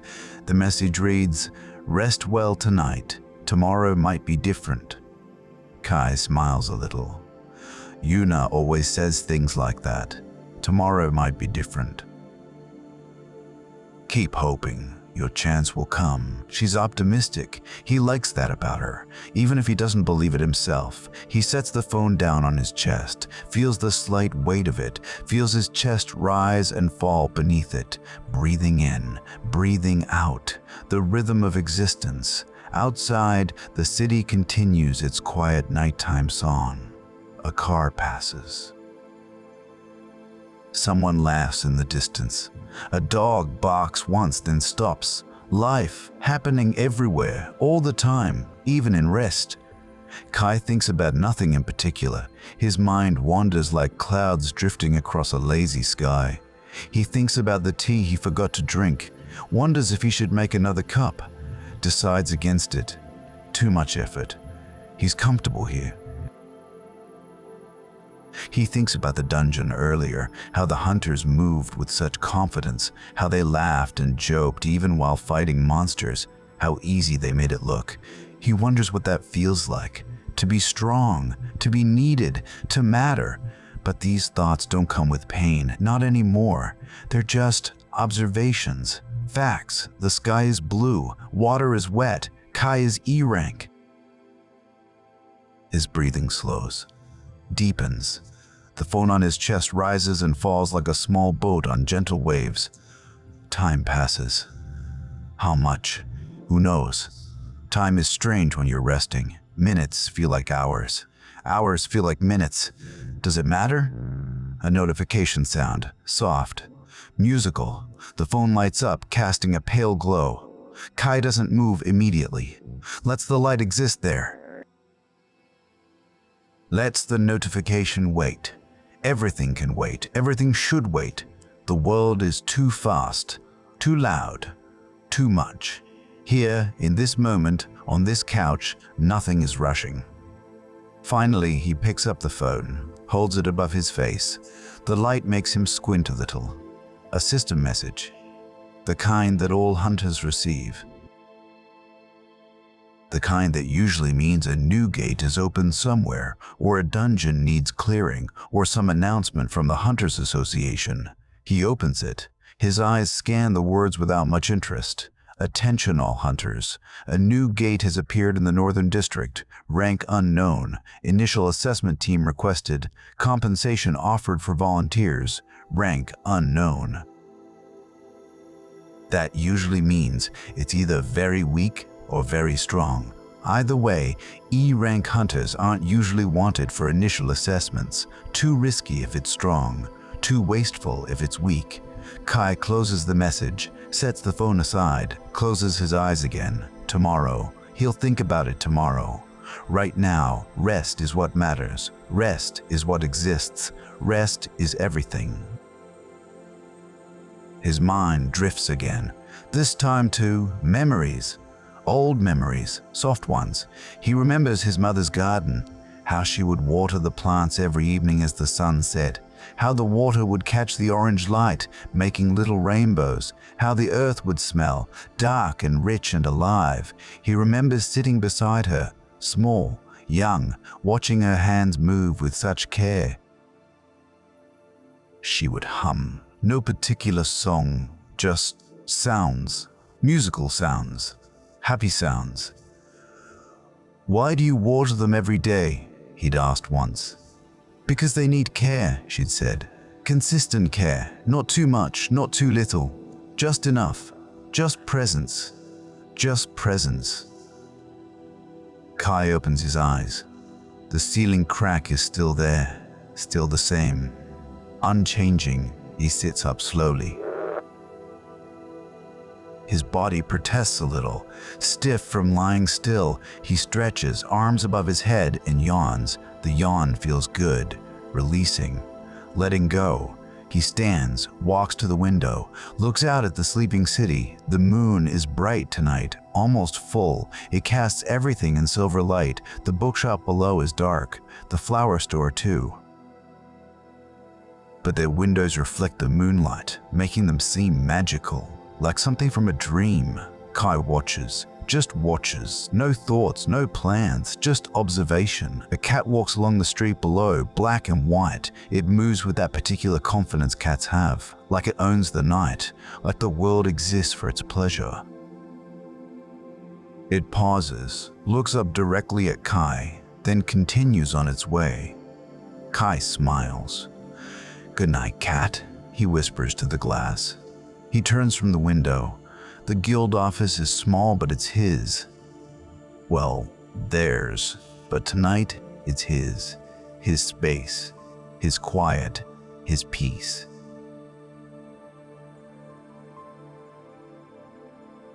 His peace. There's a small kitchenette in the corner. He walks over, each step soft on the old wooden floor.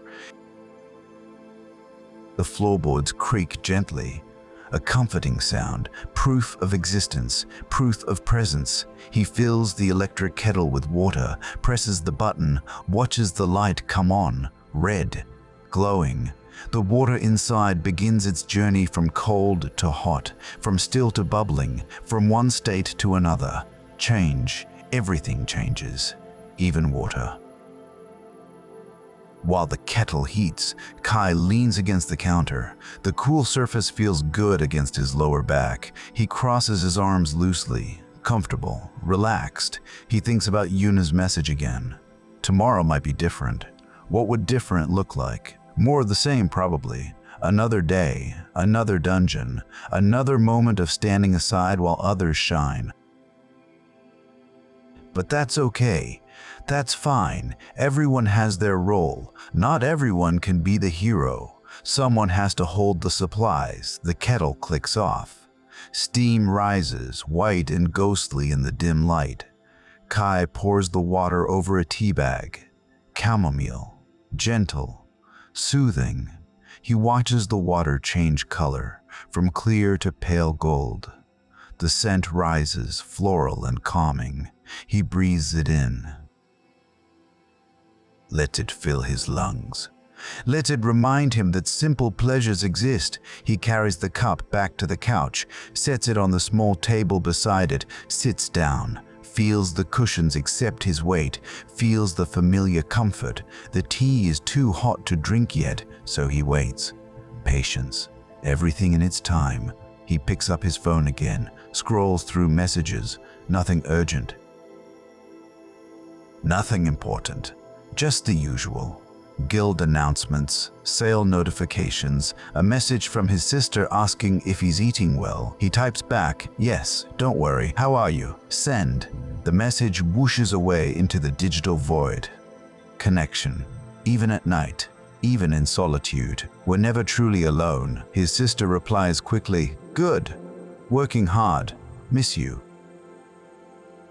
"Visit soon?" Kai smiles. "Soon," he types. Another whoosh. He sets the phone down, picks up the tea, tests it with a small sip. Still hot, but drinkable. The liquid warmth spreads through him, down his throat, into his chest, radiating outward. Comfort in a cup. He drinks slowly, no rush, savoring, being present with each sip, tasting the flowers, feeling the warmth, being present with each sip, tasting the flowers. Existing in the moment. The night deepens. The moon climbs higher. Somewhere far away, hunters are probably fighting. Dungeons are being cleared. Monsters are being defeated. The world keeps turning. But here, in this small guild office, there's only quiet, only peace, only now. Kai finishes half the tea, sets it down, leans back into the couch. His eyes grow heavy. The kind of heavy that feels good, natural.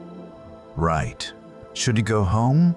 His apartment is 20 minutes away by foot, but the couch is comfortable, and moving seems like such an effort. The guild office has a small bathroom. He has a toothbrush here somewhere. It would be fine. He slept here before. Decision made. Not by thinking, but by feeling. Kai reaches for the blanket folded on the couch's arm. It's soft. Old. His mother gave it to him years ago. Pale blue with small white stars embroidered along the edge. He unfolds it, lies down, pulls the blanket over himself. The weight of it feels like a hug, like safety, like home. His head rests on the couch cushion. Not a pillow, but comfortable enough. He turns onto his side, faces the office, sees the dim lamp, the desk, the plant on the windowsill, his world, his space, his moment. His breathing slows again, deepens, the rhythm of approaching sleep. Tomorrow might be different, Yuna said, but tomorrow doesn't exist yet. Only now exists, only this breath, this moment. This feeling of rest and release. Kai's eyes close. Darkness. Soft. Welcoming. Sleep doesn't come immediately. It never does. Instead, there's that in-between place, that threshold, where thoughts become dreamlike, where reality softens, where time loses meaning. He floats there, comfortable, safe, held by the couch, held by the blanket, held by the blanket, held by the blanket, held by the quiet. Images drift through his mind, not quite dreams, not quite thoughts. The cat from earlier, the moon, the crack in the ceiling, his mother's garden, water and rainbows, presence. His body relaxes completely, muscle by muscle, tension melting away, jaw unclenching, shoulders dropping, hands opening, feet going still. This is peace. This is peace. This is rest. This is exactly where he should be. The night continues around him. The city breathes its sleeping breath. Cars pass less frequently. Lights in windows go dark one by one. Even the night has a rhythm. Even darkness has a heartbeat. And in the small guild office of moonlit shadows, Kai sleeps. E-rank hunter. Holder of supplies. Watcher of cracks in ceilings. Dreamer of simple dreams. Tomorrow might be different, but tonight is perfect. Chapter 2. The Morning Light. Morning arrives not with drama, but with gentleness. Light creeps through the window gradually, changing from deep blue to soft purple to pale orange. The sun doesn't rush. Why should it? It has all the time in the world. Kai wakes slowly. No alarm. No jarring sound. Just opening eyes, becoming aware, returning to consciousness like a swimmer surfacing from deep water. The blanket is still around him. The office is still quiet. For a moment, he doesn't remember where he is. Then it comes back. The couch, the tea, the decision to stay. He doesn't move immediately, just lies there, watching the morning light paint patterns on the wall. Watching dust particles dance in the sunbeams. They spiral and float, their own little galaxy, their own little universe. Beautiful, he thinks. Such simple beauty. Eventually, he sits up, slowly, carefully, respecting his body's need to transition from sleep to waking. He stretches, arms overhead, and yawns again. Morning yawns feel different from evening yawns, fuller somehow. More complete. The office looks different in daylight, less mysterious, more ordinary, but still comfortable, still his. Kai folds the blanket carefully, sets it back on the couch arm, stands. His body feels rested, actually rested. When was the last time that happened? He can't remember. He walks to the kitchenette, fills a glass with water from the tap, drinks it down. The water is cold and clean and perfect. Hydration, such a simple thing, such an important thing. He finds his toothbrush in the drawer, brushes his teeth at the small sink. The mint taste wakes him up more, brings him more fully into the day. Through the window, he can see the city coming alive, the bookshop owner opening his door. The flower store owner arranging plants outside. People walking past with coffee cups, morning commuters, the daily rhythm beginning again. Kai's phone rings. Actually rings, not just buzzes. That's unusual. He walks over, picks it up, Yuna's name on the screen. Hello? His voice is still rough from sleep. Kai! Good morning. Are you at the office? Yuna sounds excited. That's not unusual. Yuna is often excited. Yeah, slept here last night. Perfect. Can you stay there? I'm coming over. We need to talk. 15 minutes. Before he can respond, she hangs up. That's very Yuna. Whirlwind energy. Constant motion. Kai sets the phone down, looks around the office. Should he clean up? Not really anything to clean. The cup from last night. He takes it to the sink, washes it, sets it in the drying rack. 15 minutes. Time enough for another cup of tea maybe, or coffee. Coffee might be better. Something about Yuna's tone suggested he'd need to be alert. He makes coffee. Instant, simple. Pours hot water over the granules. Stirs, watches it swirl dark. Adds a little milk. Stirs again. The color lightens. Becomes warm brown. Inviting. He takes a sip. Strong. Good. Grounding. 13 minutes left. He sits at the desk, boots up the old computer. It hums and whirs and takes its time. Technology has its own pace. Can't rush it. While waiting, he looks at the plant on the windowsill. It needs water. The soil looks dry. He fills the cup from last night with water. pours it gently into the pot. The soil darkens, drinks it in. The plant's leaves seem to perk up slightly. Maybe that's imagination, maybe not. There you go, he tells it softly. Consistent care, just presence. The computer finally loads. He checks emails, guild notifications, the usual. One catches his eye. Emergency request, initial assessment team for unknown rank gate. High compensation, limited spots. Apply within 24 hours. The gate from last night's notification. Still there, still unknown, still waiting. Kai reads the details.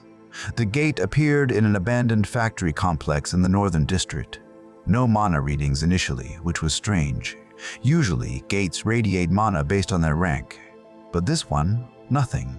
Silence. That could mean weak. Or it could mean something else, something different. Before he can think more about it, the door bursts open. Kai!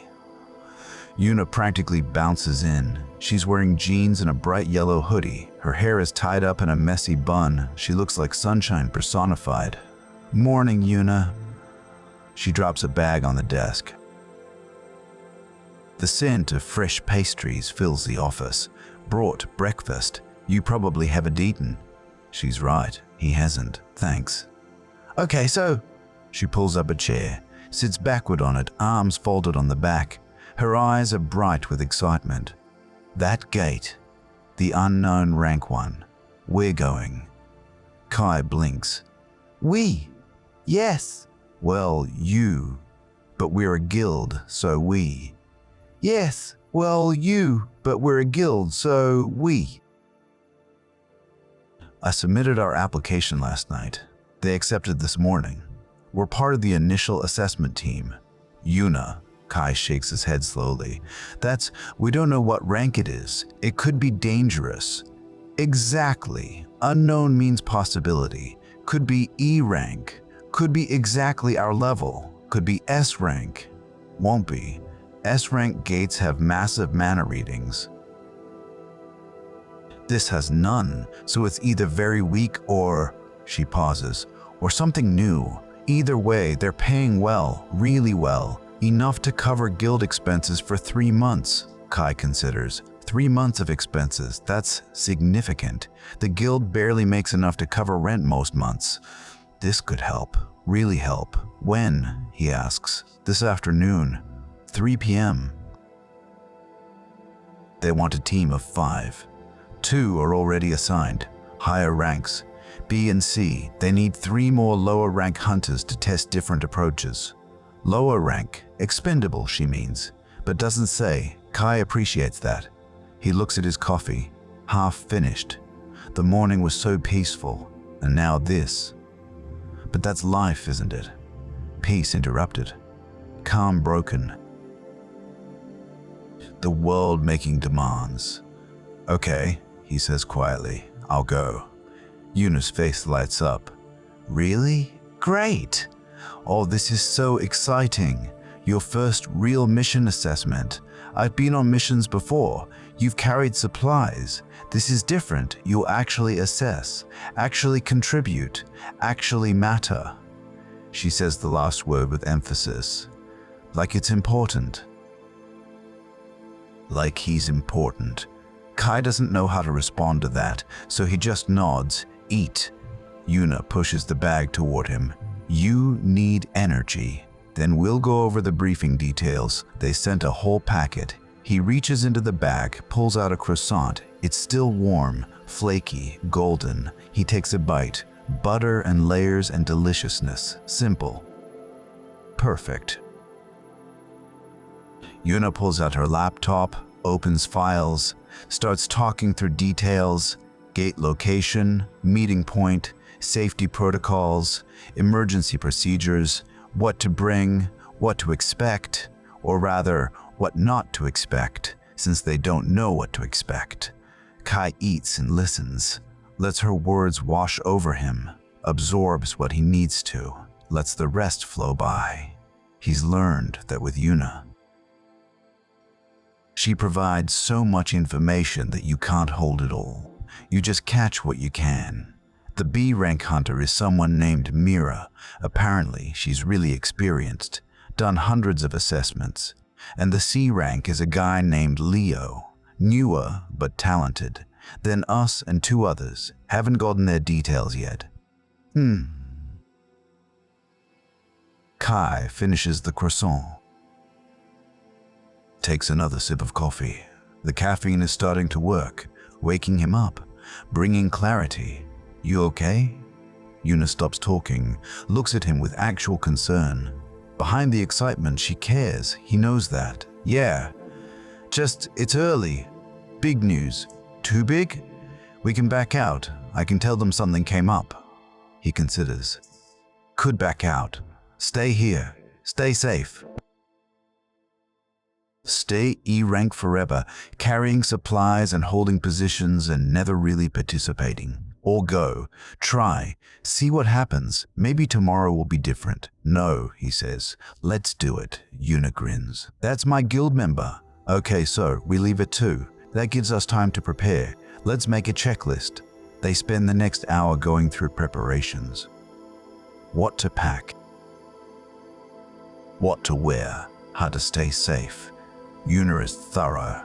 Despite her bouncy energy, she's professional when it matters. By 11, they're done. Everything listed, everything planned. As much as you can plan for the unknown anyway. I'm going home to get my gear, Yuna says. You should too. Rest a bit more if you can. Meet back here at 1:30? Sounds good. She stands. Pauses at the door. Kai? Thank you. For doing this. For the guild. It's fine. No, really. I know you don't have to. I know you could just coast. But you're trying. That matters. She leaves before he can respond. The door closes softly. Kai sits in the quiet office. The morning has fully arrived now. Bright sunlight streams in. The city outside is busy with life. Inside, he's still. Contemplative. This afternoon, he'll enter an unknown gate, assess it, face whatever is inside. It could be nothing. It could be everything. He doesn't know. But for now, he has time. A few hours. He should go home, get his gear, rest.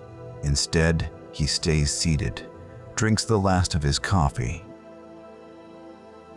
Looks at the plant on the windowsill. Its leaves slightly brighter now after water. Looks at the crack in the ceiling, familiar and constant. Change is coming. Tomorrow is arriving. But this moment, right now, is still his. He breathes in, holds it, breathes out. Whatever happens, he'll face it. One step at a time, one breath at a time, like water changing temperature. Like plants growing toward light. Gradually, naturally, in its own time, Kai stands, stretches, feels his body ready itself. Whatever comes, he'll be present for it. Just presence. That's all anyone can really offer. A bathroom barely big enough to turn around in. But it's his. And it's peaceful. He unlocks the door, steps inside. The familiar scent greets him. Home smells different from anywhere else. Personal, intimate, like your own skin. The apartment is tidy, not because he's particularly neat, but because there isn't much to make messy. A bed against one wall. A small table with one chair. A shelf with books and a few plants. A window with thin curtains that let in filtered light. Simple. Enough. He sets his keys in the small bowl by the door, removes his shoes, lines them up neatly. Small rituals, small orders, they help. First things first, shower. He needs to be clean, fresh, ready. The bathroom mirror shows him his reflection. Tired eyes, messy hair, the face of an E-rank hunter who slept on an office couch. He smiles at himself, a small smile, gentle, kind. Hello, he tells his reflection. Ready for an adventure? His reflection doesn't answer, just looks back, steady. Present, he turns on the shower, waits for the water to warm. Steam begins to fill the small space. The mirror fogs. His reflection disappears. Under the water, he closes his eyes, lets the warmth cascade over him, down his head, over his shoulders, down his back. The water is gentle, consistent, like rain, like absolution. He washes slowly, deliberately, shampoo in his hair, soap on his skin, rinsing, cleaning, preparing not just his body but his spirit, washing away yesterday, making space for today. The shower is a meditation, a small sanctuary. He takes his time, no rush. Even though he has an appointment, even though time is moving, this moment is important. This moment is his. Finally, he turns off the water, steps out. The air feels cool on his wet skin, alive, awake. He dries off with a worn towel, soft from many washings, comfortable. He brushes his teeth again, combs his hair, looks at himself in the now clear mirror. Better, refreshed, present. Back in the main room, he opens his small closet. His hunter gear hangs there. Basic leather armor, nothing fancy. E-rank hunters don't get the high-tech stuff, but it's functional, protective enough. He dresses slowly, underlayer first. Then the leather pieces, chest guard, arm guards, leg guards. Each piece fastens with simple straps, each piece familiar, worn, like an old friend. The armor is heavier than regular clothes but not uncomfortable. He's worn it enough times that it feels natural, like a second skin. Boots next, sturdy, good grip. He laces them carefully, tight enough to stay secure. Not so tight they restrict. Balance, always balance. He looks at himself in the small mirror by the door. A hunter. That's what he sees. Not strong, not impressive, but present, ready. That's enough. His gear bag sits in the closet. He pulls it out, checks the contents. Flashlight, basic first aid kit, rope, energy bars, water bottle, a small knife. The essentials. Nothing fancy, nothing he doesn't need. He adds a few more water bottles, a couple more energy bars. Better to have too much than too little. Everything packed. He sits on his bed, looks around his apartment. This space. His space. Will it look different when he returns? Will he feel different? Questions without answers. That's just true. He lies back on the bed, just for a moment, just to feel it. The mattress accepts him. The pillow cradles his head, his home, his rest, his starting point. He stares at the ceiling. No crack here, just plain white. Clean, simple, different from the office ceiling. Both good, both valid. Different versions of peace. Time passes. How much? He doesn't check. Just exists, breathes, centers himself. This is meditation without trying. This is rest without sleep. This is being without doing. Eventually, his phone alarm goes off. He set it earlier, knowing he might lose track of time. 1 p.m., time to head back to the office. He sits up, stands, takes one more look around. His apartment stands quiet, waiting for his return. "See you later," he tells the space, soft, like a promise. He picks up his gear bag, walks to the door, pauses with his hand on the handle. Whatever happens today, he'll face it. Whatever waits in that unknown gate, he'll meet it. Not with bravery necessarily, not with strength, but with presence, with being, with the simple act of showing up. That's all anyone can really do. He opens the door, steps out, locks it behind him. The click of the lock sounds final, decisive. A door closing, a door opening, both at once. The walk back to the guild office takes 20 minutes. The city is alive around him. People everywhere, walking, talking, living their lives, oblivious to hunters and gates and the strangeness that exists alongside their normal world. He watches them as he walks. A mother with a stroller, an old man feeding pigeons, teenagers laughing together, office workers rushing with coffee, life, constant, ongoing, beautiful. The bookshop owner waves as Kai passes. Kai waves back. Simple connection, no words needed. The flower store has new displays, bright blooms, colors that seem to glow in the afternoon sun. He pauses, looks, appreciates.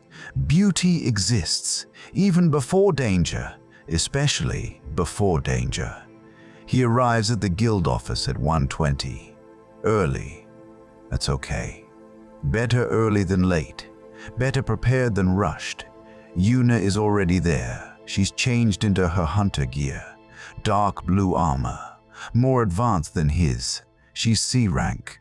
Higher quality equipment comes with rank. Hey, she looks up from her laptop. Ready? Ready as I'll be. That's the spirit. Sort of, she grins. Old man Jin stopped by, left these. She holds up 2 small charms, wooden, hand-carved, simple designs. Protection charms, she explains. He makes them, says they help. I don't know if that's true, but she shrugs. Can't hurt. Kai takes one.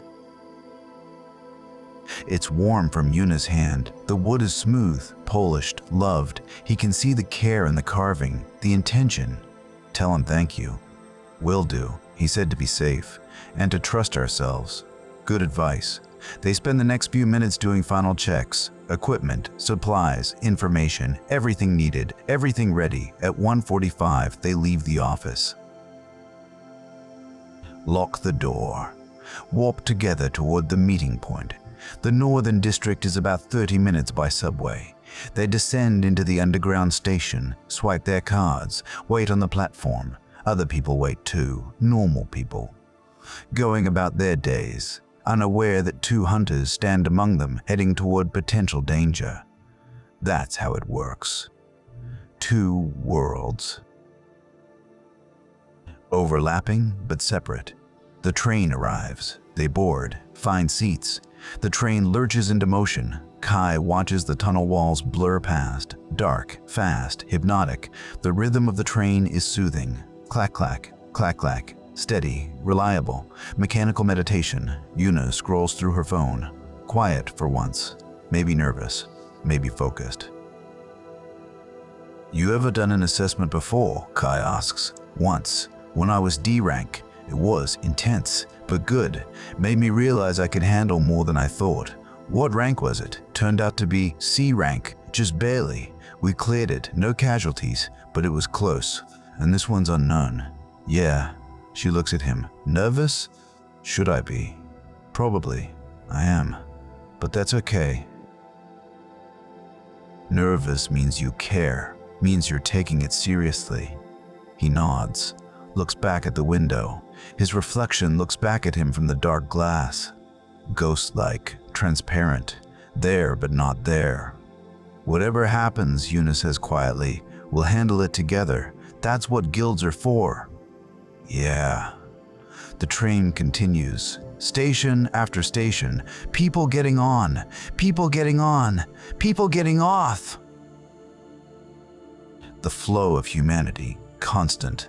Endless, everyone going somewhere, everyone coming from somewhere. Finally, their stop. They exit, climb stairs back to street level. The northern district is different from where the guild office is, more industrial, more worn.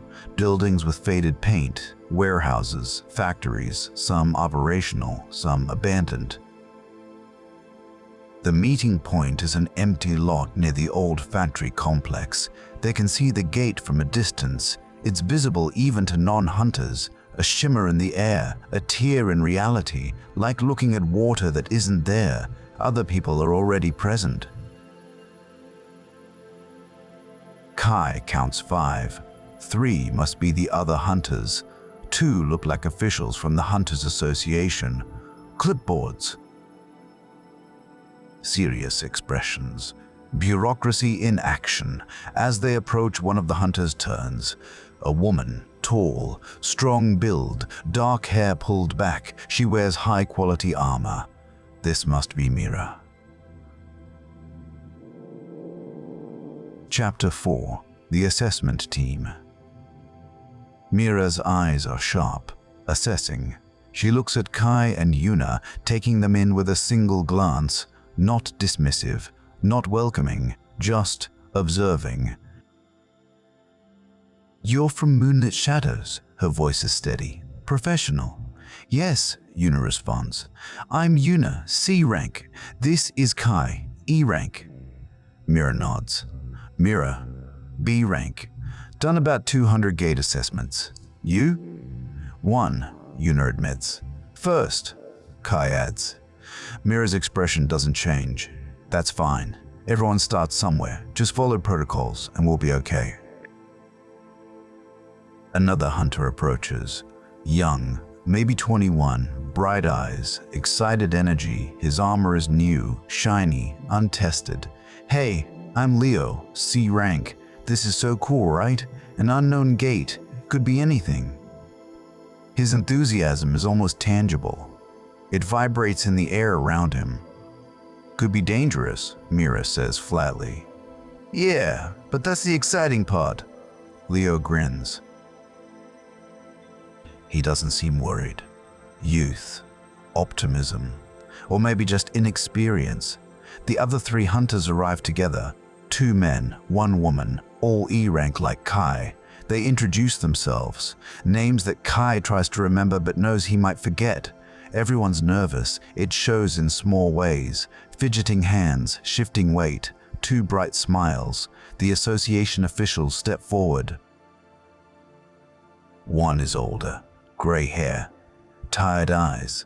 The other is younger, crisp suit, clipboard held like a shield. "Thank you all for coming," the older official says. His voice is worn, like he said these words 1,000 times. "I'm Director Han. This is my assistant, Min Jun. We'll be overseeing the assessment from out here. Your job is simple. Enter the gate. Assess the threat level. Report back. If it seems manageable, we'll send in a full clearing team. If not, you retreat immediately. Understood?" Everyone nods. Kai feels his heart rate increase slightly. Not panic, just awareness.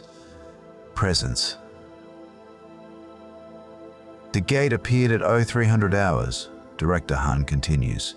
"No mana readings, no energy signature. That's unusual. We've had scouts observe it from a distance. No monsters have emerged. It appears stable. But we can't be sure until someone goes in." "Why no mana reading?" one of the other E-rank hunters asks. Her voice shakes slightly. "Unknown. That's why you're here, to find out." Director Han's tone is matter-of-fact. No sugarcoating, just truth. Minjun steps forward with his clipboard. Equipment check. Everyone has communication devices. They all hold up small earpieces. Standard hunter gear. Allows communication within dungeons, usually. Emergency beacons. Everyone shows small devices clipped to their belts. Red buttons. Press if things go very wrong. It sends a distress signal. Not that help can always arrive in time, but it's something. Medical supplies? Nods all around. Good. The gate will remain open. You can retreat at any time. If communication cuts off, we'll wait 30 minutes before sending in a rescue team. If you're not back in 2 hours, we'll assume the worst. Kai breathes. In, out, steady. Mira steps toward the gate. Everyone follows. They form a loose group, 7 hunters. Different ranks, different experience levels, united by this moment, this task, this unknown. The gate shimmers before them. Up close, it's beautiful. Strange, like reality is bending, like the world is showing its seams, colors that shouldn't exist. Movement that isn't quite movement. Standard formation, Mira says. She's taken command naturally. No one objects. I'll lead. Leo, you're behind me. C ranks in the middle. E ranks take the rear but stay close. Don't spread out, don't separate. We move as a unit. Clear? Clear, everyone echoes. If I say retreat, you retreat. No heroics, no questions. We questions. Understood, understood. Mira looks at each of them. Her gaze lingers on Kai for a moment. He meets her eyes, shows her he's present, he's ready, he's here. She nods, turns to the gate, takes a breath, steps forward, and disappears into the shimmer. Leo follows immediately, then Yuna, then the other C rank, then the 3 other E ranks, then Kai. The moment before entering feels eternal. One step in the normal world, one step toward the unknown, the boundary between, the threshold. Kai steps through. The sensation is strange, not unpleasant, like walking through a waterfall that isn't wet, like passing through a membrane, a moment of resistance, then release, and then he's through. Chapter 5. The Silent Dungeon. Kai opens his eyes, blinks, adjusts. They're standing in a corridor, stone walls, smooth, ancient-looking, but not crumbling, not ruined, just old, timeless. The light is strange, ambient, coming from everywhere and nowhere, soft, gentle, like twilight, like the moment between day and night. It's quiet, so quiet, so quiet, so quiet. Kai can hear his own heartbeat, his own breath, the soft sounds of others breathing around him. No monster sounds, no growls, no movement, nothing. Stay alert, Mira whispers. Even her whisper sounds loud in the silence. They move forward slowly, carefully, Mira in front, everyone else following, each step deliberate, quiet. The corridor continues, stone walls on either side.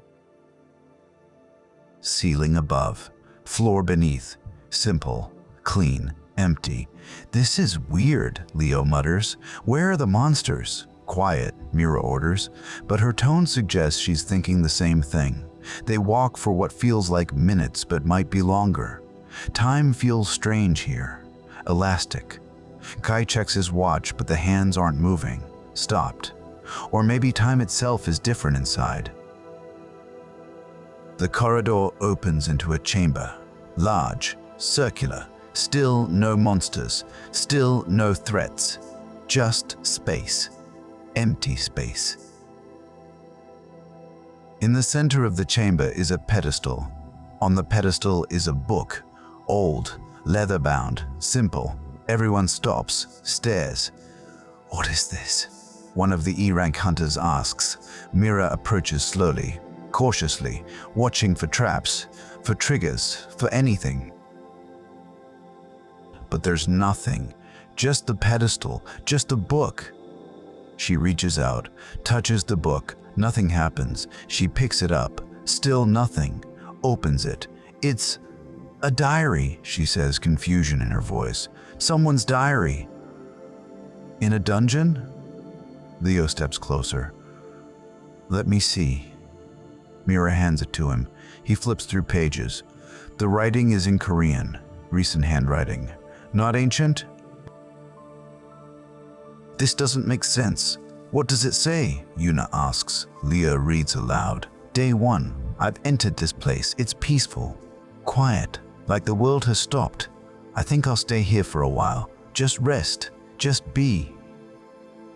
Everyone exchanges glances, confused, uncertain. Leo continues. Day 3. Still here, still peaceful. No monsters, no danger, just peaceful. I've been thinking about my life, about choices, about regrets. This place gives me time for that. The words hang in the air, strange, out of place. This isn't how dungeons work. Dungeons are danger, monsters, death, not peaceful contemplation. Day 7, Leo reads. I understand now. This place isn't a dungeon, it's a sanctuary, a space between spaces. For those who need rest, for those who need time, I'm grateful. I'll leave soon, but I'll remember this, the quiet, the peace, the gift of pause. Leo closes the book, looks up. That's it. That's all that's written. Silence. Everyone processing, trying to understand. A sanctuary, one of the E-rank hunters says. Dungeons aren't sanctuaries. This one might be, Mira says slowly. Look around. Really look, Kai does. He looks at the walls, the soft light, the gentle space. There's no malice here, no danger, just presence, just being. It feels like his apartment, like the guild office at night, like all the quiet spaces he's found in a loud world, safe, calm, restful. We should explore more, Yuna suggests. Make sure there's nothing dangerous. But I think this might actually be safe. They move through more corridors, more chambers, all empty, all peaceful, all the same gentle light, the same timeless quality, the same sense of sanctuary. In one chamber, there are cushions on the floor, like meditation cushions, soft, inviting. Some are worn, used, others are new. Waiting. People have been here before, Mira observes. Multiple people used these, rested here, and left safely, Leo adds. Otherwise we'd find remains, bodies, something. But there's nothing, just signs of peaceful presence. They continue exploring. Each chamber reveals more, a chamber with books on shelves, not magical tomes, just books. Novels pose, just books. Novels, poetry, essays. Reading material, for rest, for peace. A chamber with art supplies, paints, brushes, canvases, some with completed paintings, landscapes, portraits, abstract shapes, created in peace, left behind, gifts for future visitors. A chamber with musical instruments, a guitar, a flute, a small drum, dusty but cared for, ready to be played. This is impossible, one of the E-rank hunters whispers. Dungeons aren't like this. This one is, Kai says quietly. It's the first time he's spoken since entering. His voice sounds right here, fits the space. Everyone looks at him. I can feel it, he continues. This place, it's different. It's not here to harm. It's here to hold, to give space, to provide rest. It's exactly what it seems, a sanctuary. Mira studies him. You're sure? I'm not sure of anything, but I feel it. Don't you? The peace here, the safety. It's real. She pauses, then nods slowly. I do. You're right. I've been in hundreds of dungeons. I know danger. I know threat. This isn't that. So what do we report? Leo asks. The truth, Mira says. This is an E-rank gate. Actually, lower than that. No danger, no monsters, no threats. It's a resting place, a sanctuary, open to hunters who need it. Will they believe us? Yuna wonders. They'll have to verify, send more teams. But yes, eventually they'll believe. Because it's true. They make their way back to the entrance, back through the peaceful corridors. Back to the starting chamber. Before leaving, Kai pauses, turns back, looks at the space one more time, the soft light, the gentle presence, the gift of quiet. Thank you, he whispers to the dungeon, to the space, to whatever created this, and maybe it's imagination, but the light seems to pulse once, gently, like acknowledgement, like you're welcome. They step through the gate, back to the normal world, back to the parking lot, back to Director Han and Min-jun waiting anxiously. Report, Director Han demands immediately. Mira speaks calmly, clearly, tells them everything. The empty corridors, the diary, the chambers, the absence of danger, the presence of peace. Director Han's face shows disbelief. That's not possible. It's true, Mira says firmly. I've been doing this for years. I know what I experienced. That gate is safe. It's a sanctuary. Nothing more, nothing less. Minjun writes frantically on his clipboard. We'll need to verify, send more teams, document everything. This could be unprecedented. It is unprecedented, Leo adds, but it's real. We all experienced it. Director Han looks at each of them, reading their faces, looking for lies, for confusion, for mistakes. But he finds only certainty, only truth. We'll investigate further, he says finally. But if what you're saying is accurate, this could change things. Sanctuary gates, safe spaces. We've never encountered anything like this. Maybe we have, Kai says quietly. Maybe we just haven't been looking for them. Maybe we assumed all gates were dangerous. Maybe some aren't. Everyone considers this, the possibility, the implications. You'll all need to file detailed reports, Minjun says. Everything you saw, everything you felt, everything you experienced. We need comprehensive documentation. They agree. They'll document, they'll explain, they'll share this discovery. But for now, they're done. The assessment is complete. The gate is classified. Safe. Sanctuary. A gift to hunters who need rest. Director Han dismisses them, thanks them, says they'll receive their compensation within 48 hours, tells them they did good work. The team disperses. The other E-rank hunters leave together, talking excitedly, processing, understanding. Leo bounces away, already on his phone, probably telling everyone he knows about the strange gate. Mira approaches Kai and Yuna before leaving. You both did well. Especially you, she says to Kai. Trusting your instincts, speaking up.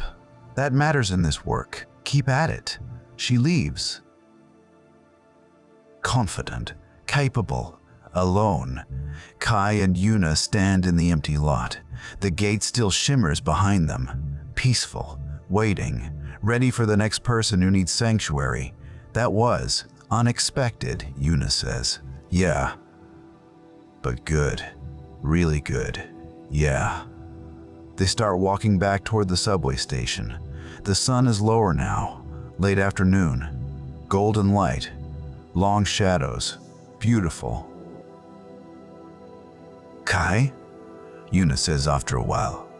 You knew, didn't you? Inside, you knew it was safe. Before anyone else did. He thinks about this. Did he know? Or did he just feel, trust, hope? I felt it, he says. The same way I feel safe spaces in the normal world. The guild office at night. My apartment. Quiet places. This was just that. But in a dungeon. A sanctuary in an unexpected place. Maybe that's your gift, Yuna says softly. Not strength, not speed, not magic, but recognition. Seeing safe spaces, knowing peace when you find it. That's valuable, maybe more valuable than fighting skills. Kai doesn't respond, just walks, thinks, considers. Maybe she's right. Maybe everyone has different gifts. Maybe everyone has different gifts. Maybe everyone has different gifts. May his isn't combat. Maybe it's this. Recognition, presence, peace. Maybe that's enough. Chapter 6, Evening Reflections. They ride the subway back, quieter now, contemplative. The train rocks gently, the rhythm is soothing. Clack, clack, clack, clack. Meditation in motion. Other passengers sit nearby. Office workers heading home. Students reading. Parents with children, all living their lives. Children, all living their lives. All unaware that two hunters just discovered something unprecedented. Two worlds, always overlapping, rarely touching. Kai watches the tunnel walls blur past, thinks about the sanctuary gate, about peace in unexpected places, about finding rest where no one thought to look. His phone buzzes. A message from Old Man Jin. Safe return? The charms worked? Kai smiles. Types back. Very safe. Thank you. The charms helped. Did they? Who knows? But they gave comfort. That's real. That matters. Another message. This one from his sister. Heard you did assessment today. Proud of you. Call me when you can. Word travels fast. Hunter community is small. News spreads. He types. Will call tonight. All good.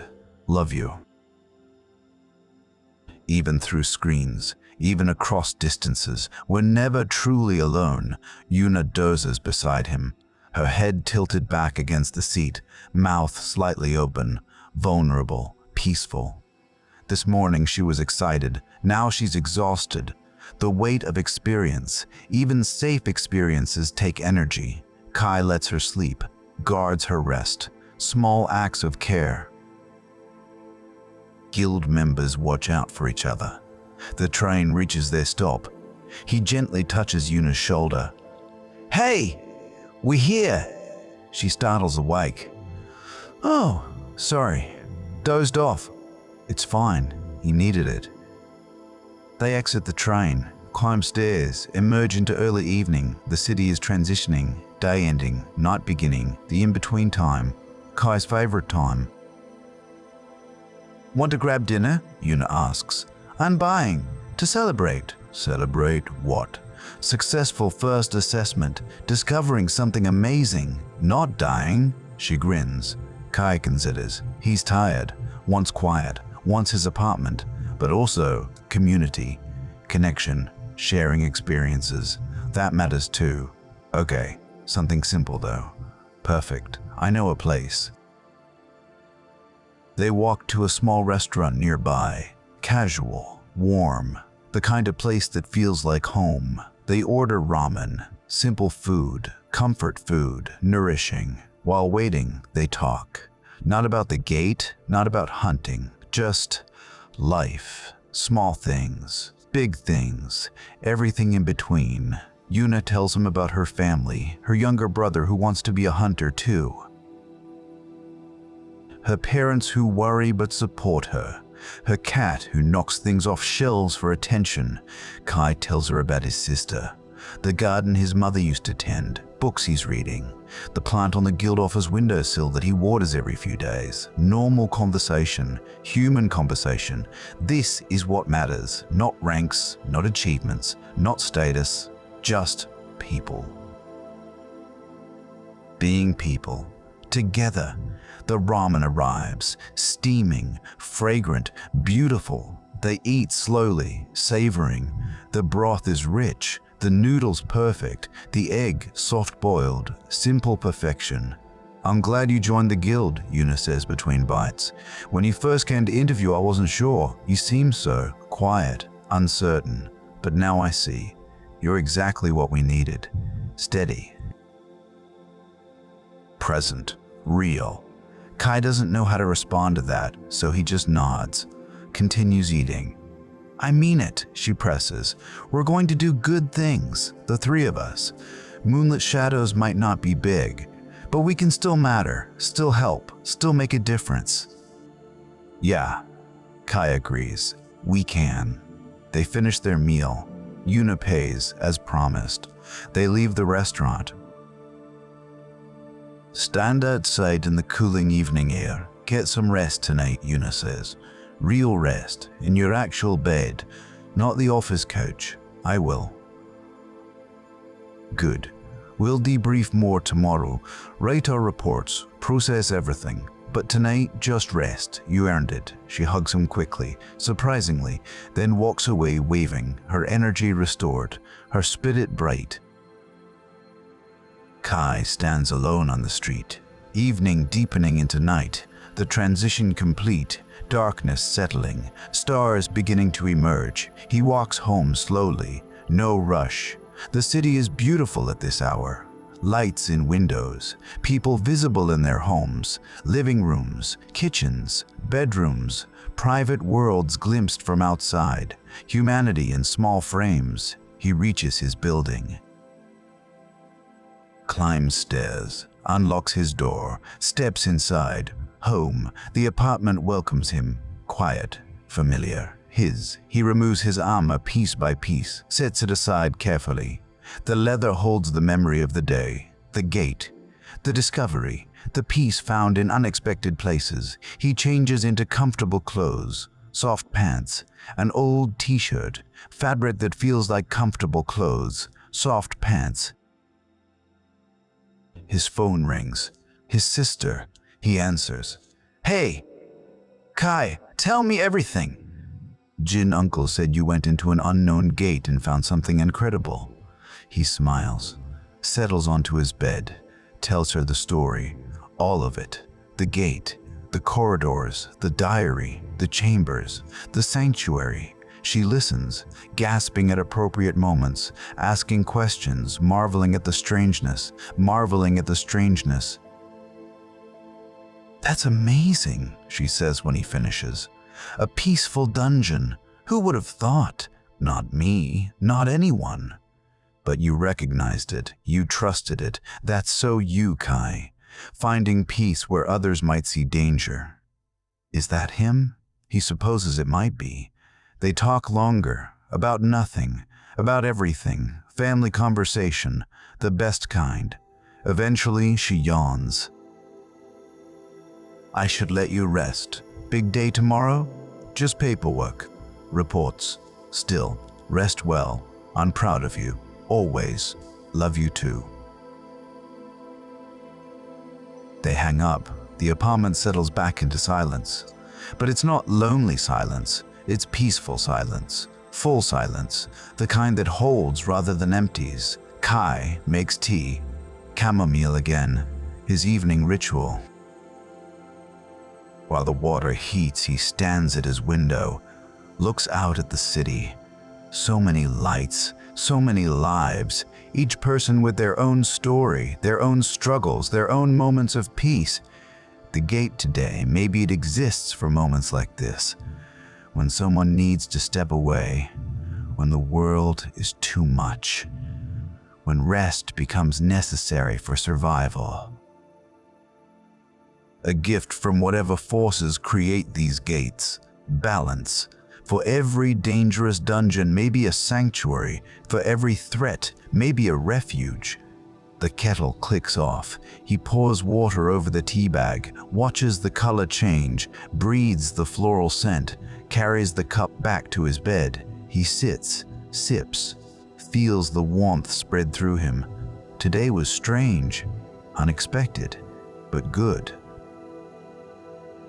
So good. He thinks about Mira's words, about trusting instincts, about speaking up, about the value of recognition. He thinks about Yuna's observation, about his gift being different, not combat, but presence, peace, seeing sanctuary. Maybe that's true. Maybe that's valuable. Maybe that's exactly what he's meant to offer. He finishes his tea, sets the cup aside,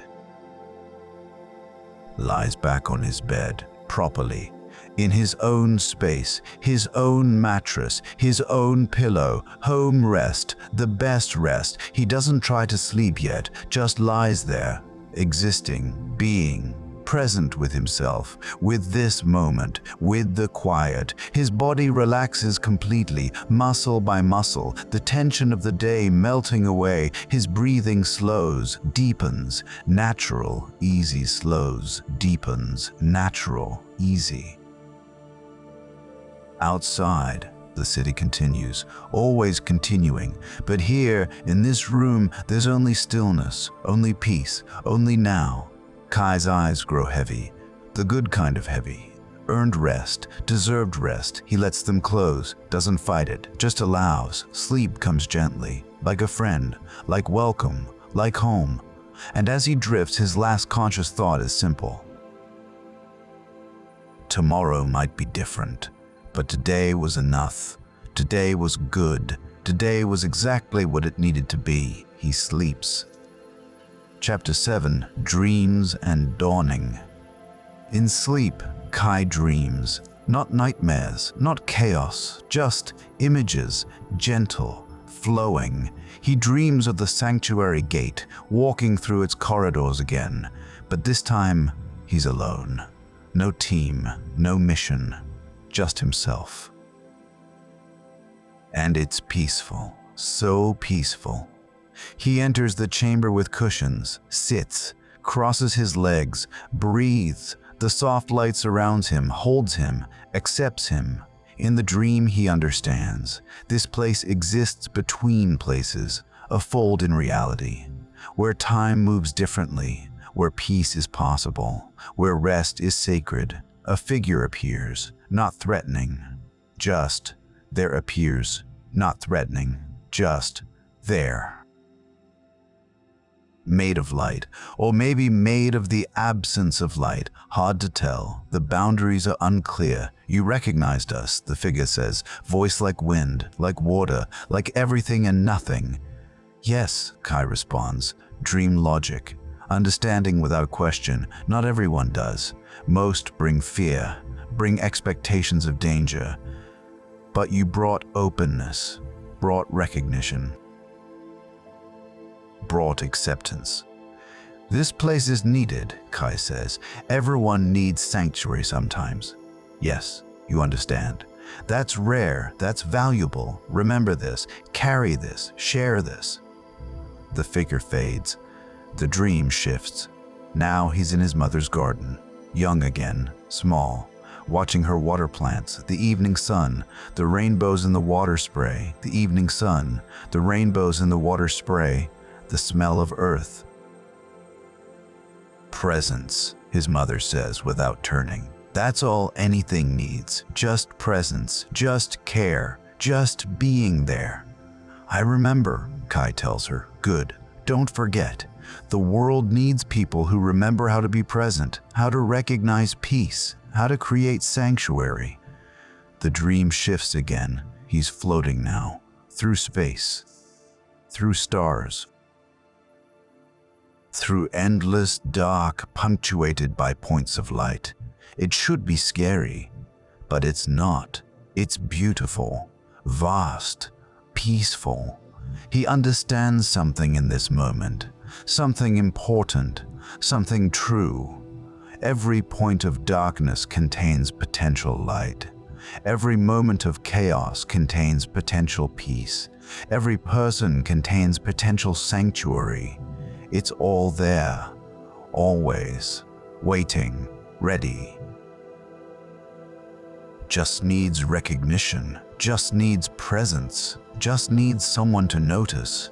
The dream fades, gently, no jarring wake-up, just gradual return, swimming back up from deep water, surfacing slowly, coming back to consciousness like dawn comes to the sky. Gradually, beautifully, inevitably. Kai opens his eyes. Morning light filters through his curtains, soft, new. The light of beginning. He doesn't move immediately, just lies there, holding the dream, remembering the sanctuary, the figure, his mother, the stars, the understanding. Presence, that's the lesson, that's the gift, that's the answer. He sits up slowly, stretches, his body feels rested, actually rested, deep rest, the kind that heals, the kind that heals, the kind that heals, the kind that heals, the kind that renews. He checks his phone.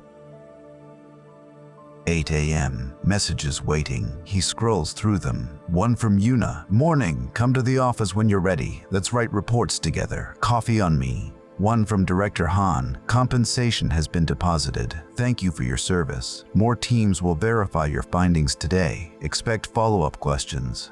One from an unknown number. This is Mira. Got your contact from the association. You did good work yesterday. If you're interested in more assessment jobs, I could use someone with your perception. Let me know. Kai reads this last message twice.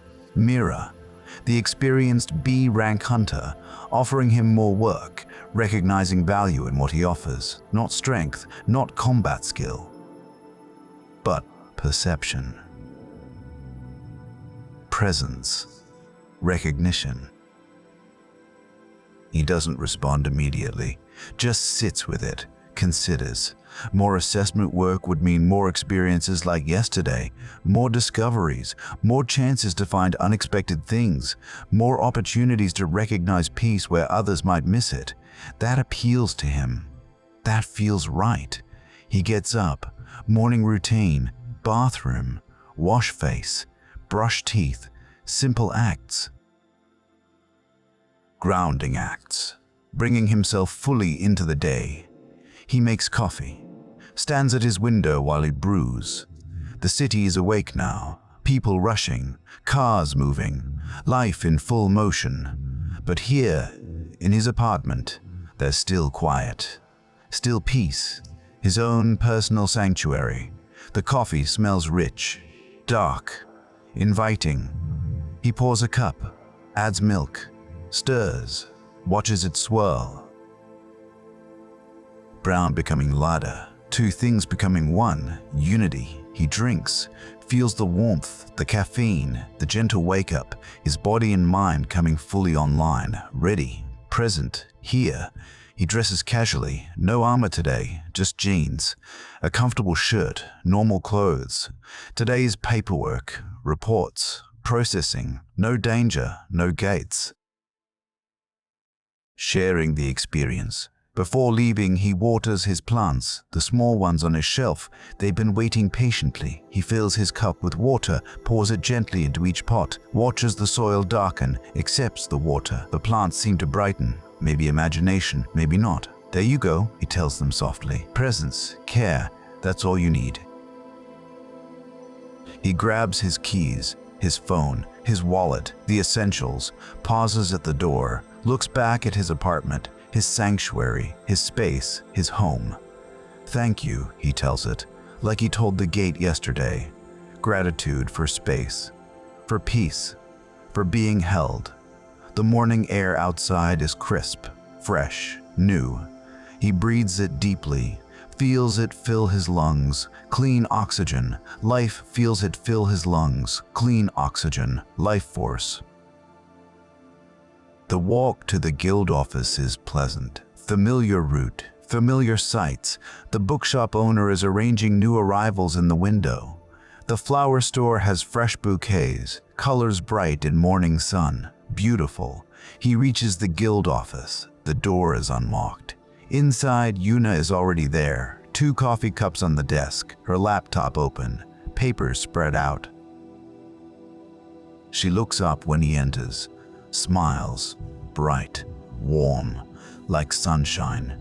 Morning! I got you a latte. Hope that's okay. Perfect. Thanks. He sits at the desk beside her, takes the coffee, sips. It's good. Still hot. Made with care. Ready to write, Yuna asks. Ready. They spend the next few hours working on their reports. Detailed accounts. Everything they saw. Everything they felt, everything they experienced. Yuna types quickly, her fingers flying over keys, energy transferred to digital words. Kai writes more slowly, deliberately, choosing words carefully, making sure he captures not just facts but feelings, impressions, the intangible things that matter as much as the tangible. He writes about the soft light, the peaceful corridors, the diary, the chambers with cushions, books, art supplies, instruments, the sense of sanctuary, the recognition of safety, the understanding that not all gates are dangerous. He writes about presence, about the value of recognition, about trusting instincts, about speaking truth even when it seems unlikely. Old man Jin arrives around noon. Brings sandwiches. Heard you two made quite a discovery, he says, setting the food down. A peaceful gate. Imagine that. It was incredible, Yuna gushes. Nothing like what we expected. Kai was the one who really understood it first, recognized what it was. Jin looks at Kai. His old eyes are knowing, wise, like he sees something others don't. Of course he did, Jin says quietly. Some people have that gift, seeing peace, recognizing sanctuary. It's rare, valuable, needed in this world of hunters and monsters. Kai doesn't know what to say, so he just nods, accepts the observation, the recognition. They eat lunch together, the three of them. Moonlit Shadows Guild, small, modest, but connected, a family of sorts. Chosen family, the best kind. After Jin leaves, Kai and Yuna finish their reports, send them to the association, then sit back, done, complete. What now? Yuna asks. I got a message from Mira, Kai says. She wants to know if I'm interested in more assessment work, with her. Yuna's eyes widen. Seriously? That's huge. Mira doesn't work with just anyone. She must have really been impressed. I think I'll say yes. You should. This could be great for you, great for the guild. More income, more experience, more opportunities. Yeah. Kai pulls out his phone, opens Mira's message, types a response. I'm interested. Let me know the details. Send. Whoosh. Off into the digital void. Connection. Possibility. Future. Within minutes, a response. Good. Next assessment is in 3 days. C-rank gate probably. Need calm heads. Meet at association headquarters, 6 a.m. Don't be late. Kai shows Yuna. She grins. You're moving up. Still E-rank, but working with B ranks. That's awesome. Is it moving up? Kai isn't sure, but it's movement. That's something. The afternoon passes quietly. They organize the office, file paperwork, water the plant on the windowsill, small tasks, maintenance tasks, the work of keeping things running. Around 4, Kai decides to head home. Going to rest, process everything, prepare for the next one. Good idea. I'll probably stay a bit longer. Jin wants to go over some accounting stuff. They hug goodbye. Quick, friendly. Guild mates, friends. Kai walks home in the late afternoon light, golden hour. Everything bathed in warm glow, magic hour photographers call it, when the world looks its best. He stops at the flower store. Impulse. The owner looks up. Can I help you? One of those. Kai points to a small potted succulent. Green, simple, alive. Good choice, easy to care for, resilient. Green, simple, alive. Kai pays, takes the plant, carries it home, a new addition, a new life to tend, a new responsibility, but a welcome one. In his apartment, he sets the succulent on the windowsill. Beside his other plants, it looks good there, fits, belongs. He sits on his bed, looks at his small space, his home, his sanctuary, the plants, the books, the simple furniture, everything he needs. Nothing he does in chapter 8, 3 days forward. The next 3 days pass like water, flowing, natural, inevitable. Kai falls into a rhythm, morning routines, breakfast, coffee, watering plants, small acts of care, small acts of presence. He visits the guild office each day, helps Yuna with administrative tasks. Answers follow-up questions from the association about the sanctuary gate. Apparently, 3 more teams have entered and confirmed their findings. It's officially classified as a rest zone, open to any hunter who needs it. No appointment necessary, no fee, just available, a gift. The news spreads through the hunter community. A peaceful gate, a sanctuary. People are amazed. Confused. Delighted. Some skeptical. But most just grateful. Grateful that such a thing exists. That somewhere, amid all the danger and chaos, there's a place of peace. Kai receives messages from hunters he's never met, thanking him for discovering it, for recognizing it, for sharing it. He doesn't know how to respond, so mostly he just says, "You're welcome," and lets it be.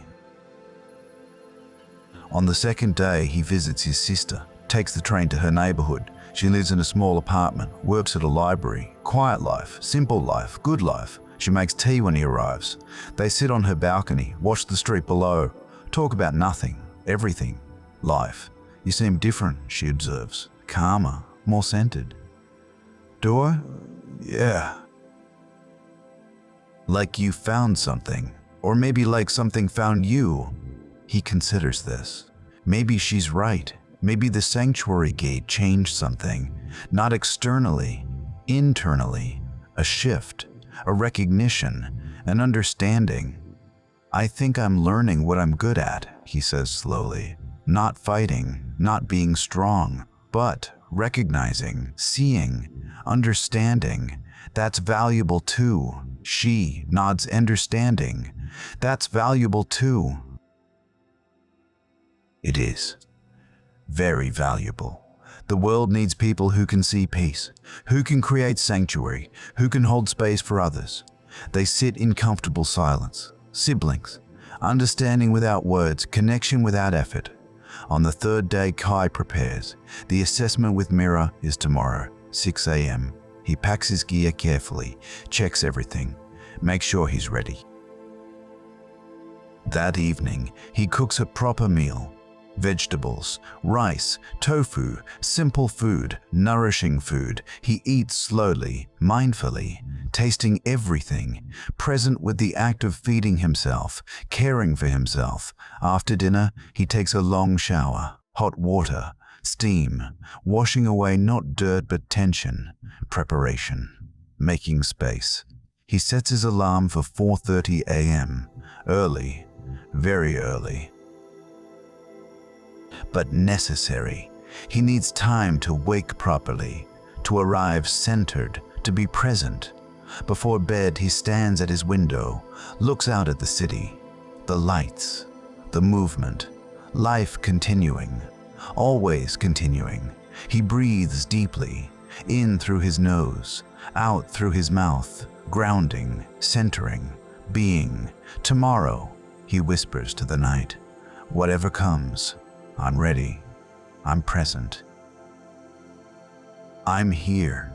He climbs into bed, under his covers, in his space, his sanctuary. Sleep comes easily, naturally, like a friend, like home. Chapter 9, The Second Gate. The alarm sounds gentle, not jarring. A soft melody, gradual wake-up. Kai opens his eyes, darkness still outside. Very early morning, the world between night and day. Liminal time, magic time, magic time. He doesn't rush. Slowly gets up, slowly moves through his routine. Bathroom, coffee, dressing in his armor. Each action deliberate, mindful, present. The city is still mostly asleep. Few cars, few people, just the early ones, the ones who exist in these quiet hours. Kai joins them, becomes one of them, a morning person, a dawn walker. The subway is nearly empty. He sits alone, walker. Watches his reflection in the dark window, ghost-like, present but not present, here but also somewhere else. The association headquarters is imposing, large building, modern, glass and steel, official, important. Kai has only been here once before, during his hunter exam. That feels like a lifetime ago. Different person, different time. Mira is waiting outside. She's early too, or maybe never left. Her armor is pristine, her expression focused, professional. Kai. Good. You're punctual. I appreciate that. Wouldn't want to be late. Smart. She hands him a folder. Briefing documents. Gate appeared yesterday evening. Preliminary scan suggests C rank, but we verify. That's our job. Us and 2 others. They should arrive soon. Us and 2 others. They should arrive soon.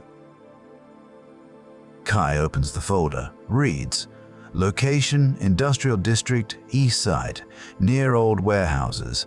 Gate structure, stable. Mana reading, moderate. Consistent with C rank. Estimated monster types, unknown. Expected duration, 2 to 4 hours. Standard assessment, normal, nothing unusual, just work." The other 2 hunters arrive, both C rank. A man and a woman. They introduce themselves. Names Kai tries to remember. Probably will. He's getting better at that. Presence helps. Attention helps. They enter the association building. Check in. Receive official authorization. Emergency beacons. Communication devices. The sky shifting from black to deep blue to lighter blue.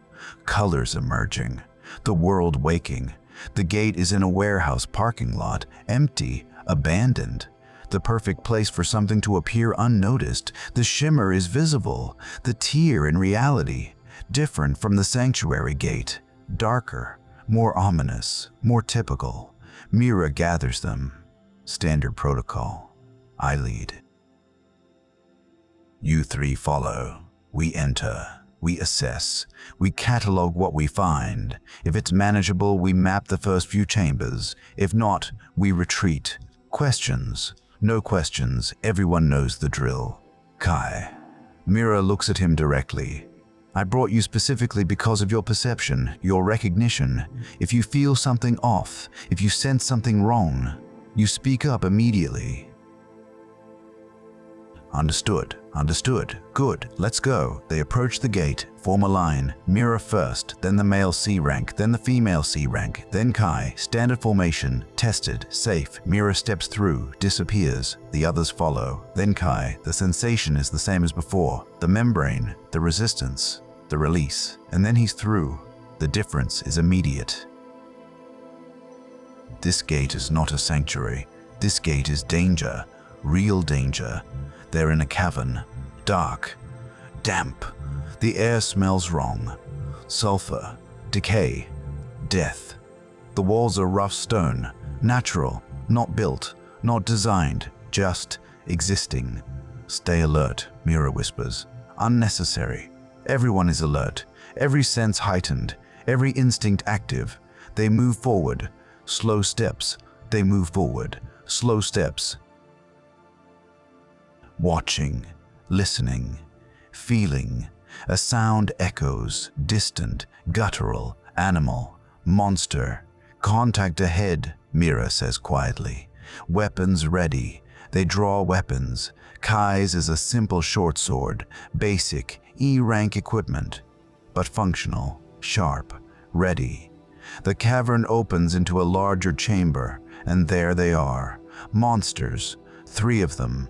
Goblin type, small, green-skinned, but dangerous. Always dangerous. They have crude weapons, clubs, spears, and they've noticed the humans. Defensive formation, Mira orders. C ranks take point. Kai support. Watch flanks. It happens fast, the way combat always does. Time compresses, expands, becomes strange.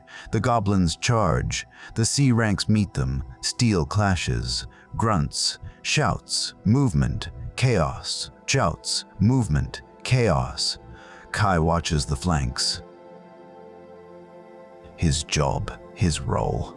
Not to fight directly, but to ensure nothing sneaks around, nothing ambushes. Prevention, protection. A 4th goblin appears from a side tunnel, small, fast. Heading for the female C rank's blind spot, Kai sees it, reacts. Steps forward, interposes himself, blocks with his sword. The goblin's club hits his blade. The shock reverberates up his arm. Pain. But manageable. He holds, pushes back, creates space. 4th target, right flank, he calls out. The male C rank pivots, sees the goblin, engages. Kai steps back, returns to support position. His role, his place. The fight continues. 30 seconds, a minute. It feels longer, always feels longer, but it's quick. The C ranks are skilled, trained, powerful. The C ranks are skilled, trained, powerful. The goblins fall.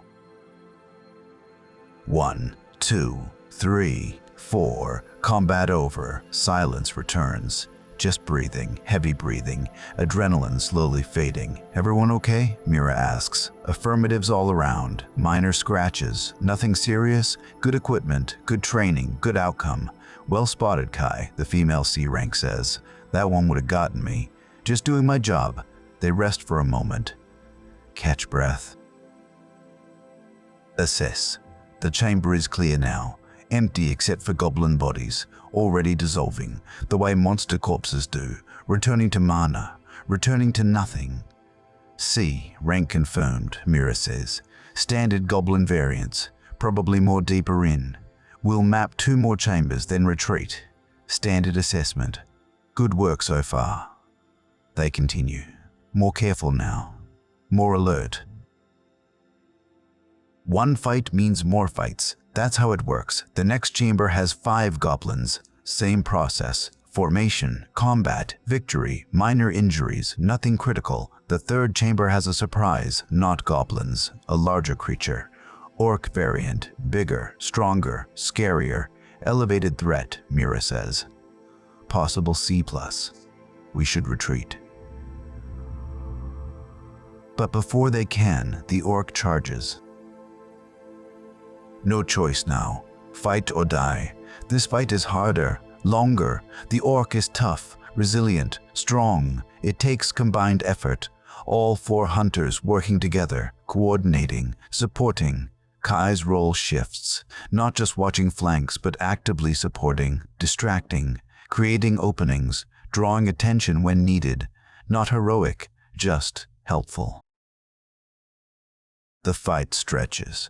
Everyone is tiring, sweating, struggling, but holding, surviving, winning. Finally, the orc falls, heavy, loud, dead. Everyone is breathing hard now, exhausted. The adrenaline is wearing off, reality setting in. That was close, that was dangerous, that was real.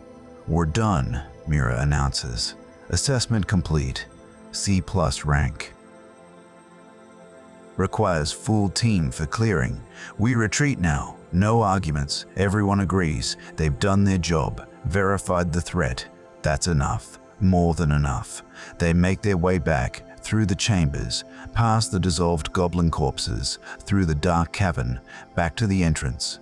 They step through the gate, back to normal reality. Back to the parking lot.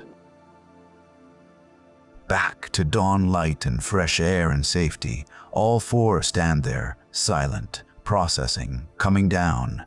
The transition from danger to safety is jarring. The mind needs time to adjust.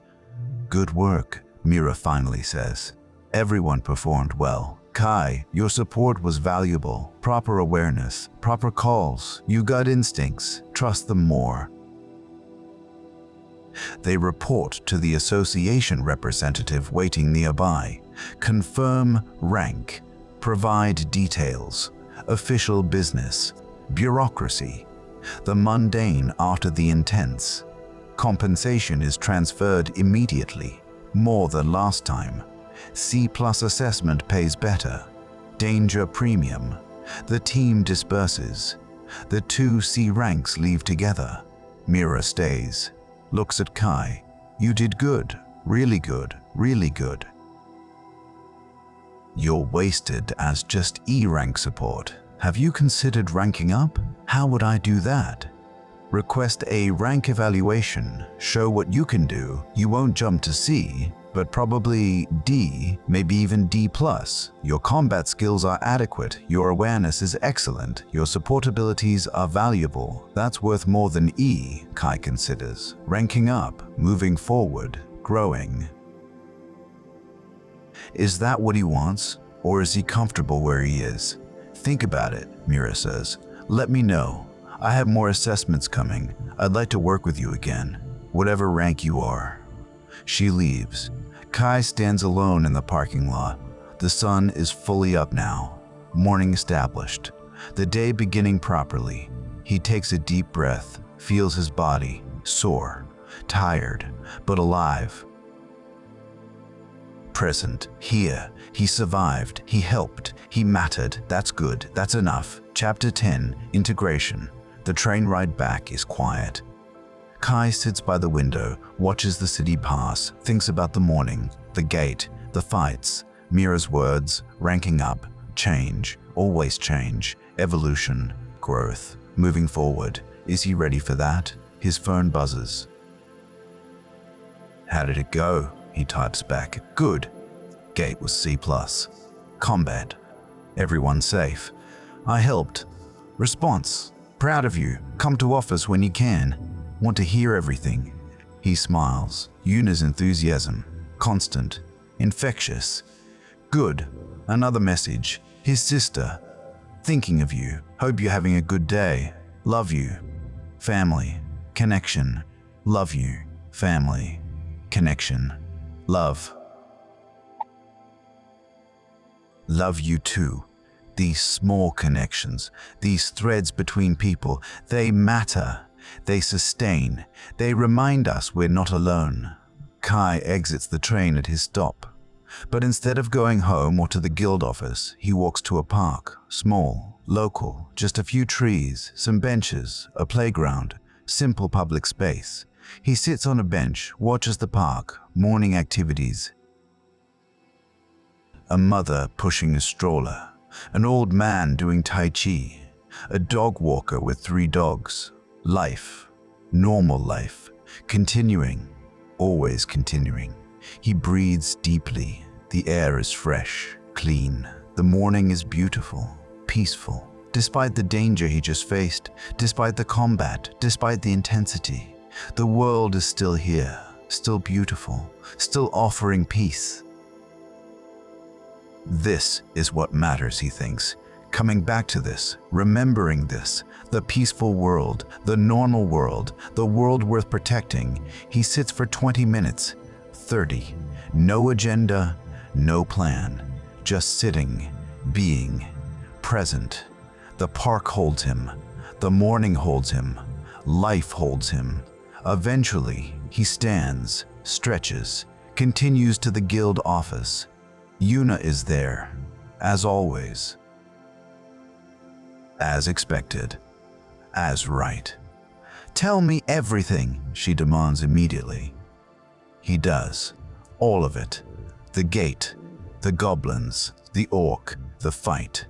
Mira's words about ranking up, everything. Yuna listens intently, her eyes wide, excited, living vicariously, experiencing through his story. "You should totally rank up," she says when he finishes. "You're ready. You're more than E rank." "You've proven that. Twice now. I don't know. I'm comfortable here. E rank, no pressure, no expectations. But you're limiting yourself. You have more to offer, more to give. Don't you want to grow?" "Do I?" Kai wonders. Growth, change, evolution, they're inevitable. But do I want to chase them? Or let them come naturally? "I'll think about it," he says. "Good. You should. You should." Yuna grins. "Either way, I'm proud of you. We're proud of you. Moonlit Shadows represents." She throws a mock fist pump. Ridiculous, adorable, very Yuna. Old man Jin arrives with lunch, sandwiches again. "Heard you had quite a morning," he says. "Fighting orcs. Very brave. Just doing the job." Exactly. Doing the job. Exactly. Doing the job. That's what matters. Not glory, not fame. Just showing up. Being present. Doing what needs doing. Jin's words echo Kai's thoughts. Showing up. Being present. That's the core. That's the truth. Everything else is secondary. They eat together, the 3 of them. Guild family. Chosen family. Good family. After lunch, Kai helps organize files. Mundane work, administrative work, but necessary. The foundation that allows everything else to function. Not glamorous, but essential. Around 3, he decides to go home. Need to rest, process, take care of myself. Good idea, Yuna agrees. Self-care is important, especially after combat. Don't push too hard. He walks home slowly, stops at the bookshop, browses, buys a book of poetry, simple verses. Peaceful. Stops at the flower store, buys fresh flowers, small bouquet. cheerful, colorful. Life arrives home, his apartment, his sanctuary, his space. He arranges the flowers in a glass, adds water, sets them on the table. They brighten the room, bring life, bring joy. He makes tea, sits on his bed, opens the poetry book, reads slowly, one poem at a time, letting each settle, one poem at a time, letting each settle. Each speak, each resonate. The poems are about nature, about quiet, about observing, about being. They match his mood, his state, his understanding. One poem catches him. In stillness we find motion. In silence we hear truth. In presence we discover the gift of being whole. He reads it 3 times, 4 times, commits it to memory. Words that matter, words that matter, words that speak. Words that are true. He sets the book down, lies back, closes his eyes, just rests, just exists, just breathes. His body is tired from combat, his mind is tired from intensity, but his spirit feels full, nourished, fed. This is balance, he realizes. Action and rest. Danger and peace, movement and stillness, both necessary, both valuable, both real. He dozes lightly. Not deep sleep, just surface rest, the in-between place, the threshold, peaceful, safe, held. When he wakes, evening has arrived. The light through his window is golden, orange, sunset approaching, the day ending. The cycle continuing. He makes dinner, simple pasta, vegetables, cheese, comfort food, food that nourishes, food that nourishes, food that nourishes, food that nourishes, food that satisfies, food made with care. He eats at his small table, looks at the flowers, looks at the window, looks at his life, his space, his sanctuary. This is enough, he thinks. This is good. This is right. After dinner, he calls his sister. They talk for an hour. About nothing. About everything. Siblings. Connection. Love. I'm thinking about ranking up, he tells her. Not sure yet. Whatever you decide will be right, she says. You always know what you need. Trust that. Do I, he wonders. Do I always know? Or do I just listen? Pay attention, trust the process. Maybe that's the same thing. They say goodnight. He sits in the quiet of his apartment, the evening deepening, the night approaching, the transition happening, always happening. Always natural, always right. He prepares for bed, bathroom routine, changing clothes, brushing teeth, small rituals, small anchors, small acts of care. He waters his plants before bed, the new succulent, the others. Each one receives attention, presence, care. Good night, he tells them softly. See you tomorrow. He climbs into bed, under covers, in comfort. In home. Tomorrow, he'll decide about ranking up, or maybe not tomorrow, maybe the day after, or the day after that. No rush, no pressure. It will happen when it's right, when it's time. For now, rest. For now, peace. For now, presence. He closes his eyes, breathes deeply, feels his body relax, muscle by muscle, tension releasing, stress dissolving, peace arriving. Peace arriving, peace arriving. Sleep comes gently, naturally, like it always does, like it always will, and in sleep he dreams, not of combat, not of danger, but of gardens, of light, of sanctuary, of peace, of home. Chapter 11. Decision. The next week passes in rhythm. Days blend into each other, not in a bad way, in a natural way. The way water flows, the way seasons change, inevitable, gentle, right. Kai takes 2 more assessment jobs with Mira, both successful, both safe, both revealing. 1 D rank gate, 1 C rank, standard, normal, good. Each time, Mira praises his awareness, his perception, his support. Each time she mentions ranking up, not pressuring, just mentioning, planting seeds. Yuna continues running the guild, taking small jobs. Local continues running the guild, taking small jobs, local contracts. Nothing dangerous, just steady work, steady income, keeping things going. Old man Jin comes and goes, organizing, helping, being present, being wise, being Jin. And Kai continues being Kai, present, aware, careful, thoughtful, that something is shifting, internal, subtle, a growing understanding, a recognition. He's ready, not for everything, not for greatness, but for next, for movement, for evolution.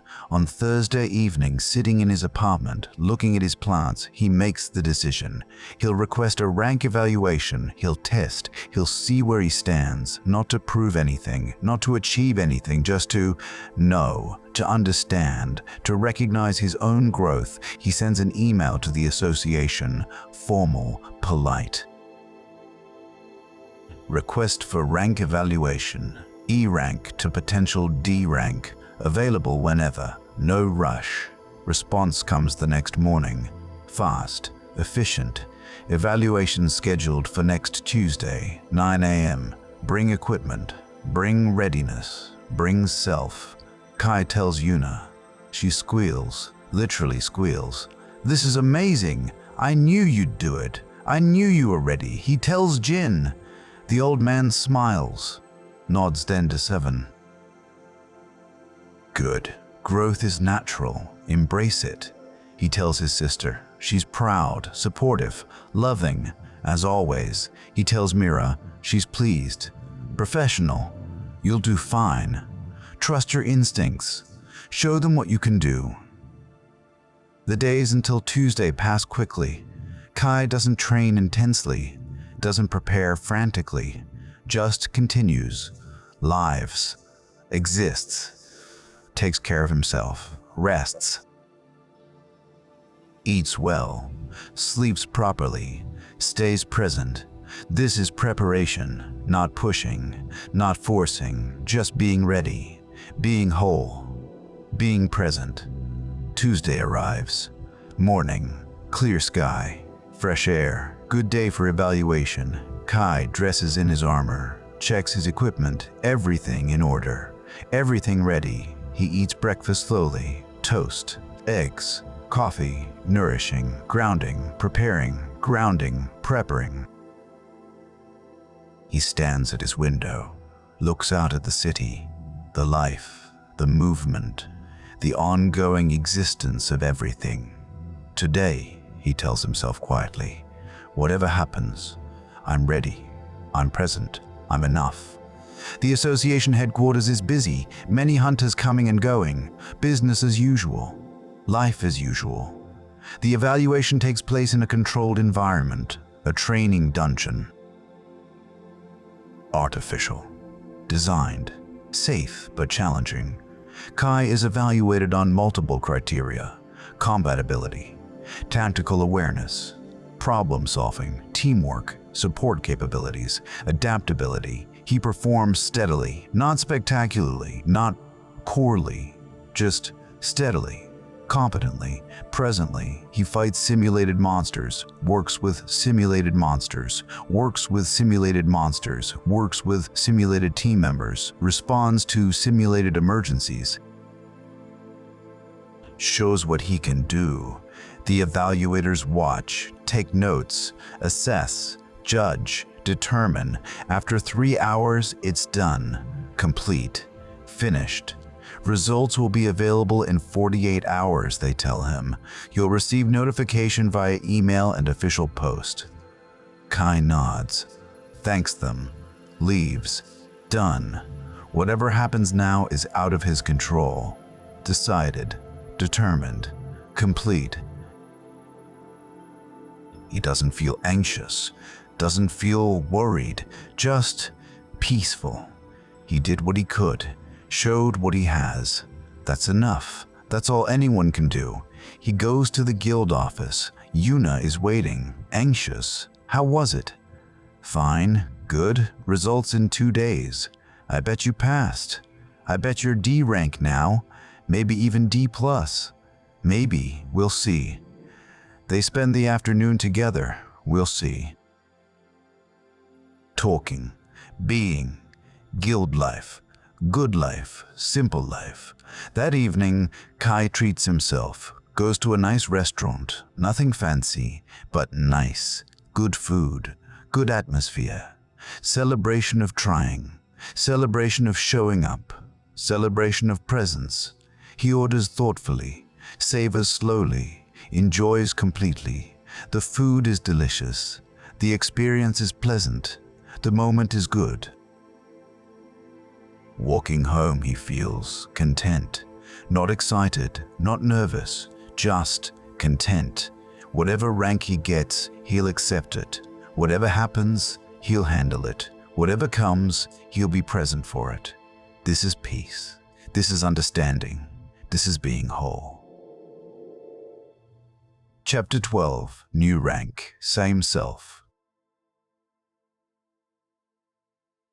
The 2 days pass gently. Kai doesn't obsess, doesn't check his email constantly, just lives, continues, exists. Thursday afternoon, the notification arrives. Email, official post, both at once. Kai is at the guild office. Yuna is there, Jin too. They watch as he opens his email, reads, "Dear Hunter, Kai Min Woo, your rank evaluation has been completed. Based on your demonstrated abilities across multiple criteria, you have been promoted from E rank to D rank, effective immediately. Your updated Hunter license will arrive within 7 business days. Congratulations on your advancement. Sincerely, Hunters Association Evaluation Department." Silence. Then Yuna shrieks, "D rank! You did it! You're D rank now!" Jin smiles warmly. Well deserved, well earned. Kai reads the email again. D rank, no longer E, moved up, progressed, grown. He feels the same, not different, not transformed, just acknowledged, recognized, seen. "How do you feel?" Yuna asks. "The same," Kai says honestly, "but also good. Like something that was true is now official, recognized." That's a good way to see it, Jin agrees. Rank doesn't change who you are, just reflects what you've become. They celebrate quietly. Tea, snacks Jin brought. No big party, no dramatic gestures, just acknowledgement, just presence, just appreciation. Mira sends a message. "Saw your promotion. Congratulations. Told you. D, rank suits you. More assessments coming." Interested, Kai responds, "Yes, always." His sister calls, excited, proud, loving. "My brother, the D rank hunter. I'm so proud," he laughs. "It's just 1 rank up, not a huge deal. It's a big deal to me. It means you're growing, evolving, becoming more yourself." Is that what ranking up means? Becoming more yourself? Maybe. Maybe that's exactly what it means. That evening, alone in his apartment, Kai updates his hunter profile, changes E to D, official now, real, recognized. He looks at his reflection in the bathroom mirror, same face, same person, but something in his eyes maybe, confidence, recognition, understanding, he's not sure. But whatever it is, it's good, it's right, it's him. He sleeps well that night, deep sleep. Restful sleep, the sleep of someone at peace with themselves, with their journey, with their becoming. We're documenting experiences, Would you be willing to visit again? Provide a follow-up report? Compensation offered. Kai considers. Return to the sanctuary. Experience it again. See how it feels now. After growth, after change, after understanding. Yes, he responds. When? Tomorrow if possible. 1 p.m. Same location. I'll be there. The next day, Kai arrives at the old factory complex. The gate still shimmers, still peaceful, still present. Director Han is there, Min Jun too. Thank you for coming. We've had over 50 hunters visit so far. All report similar experiences. Peace, rest, safety. It's unprecedented. We want to understand it better. You discovered it. You recognized it first.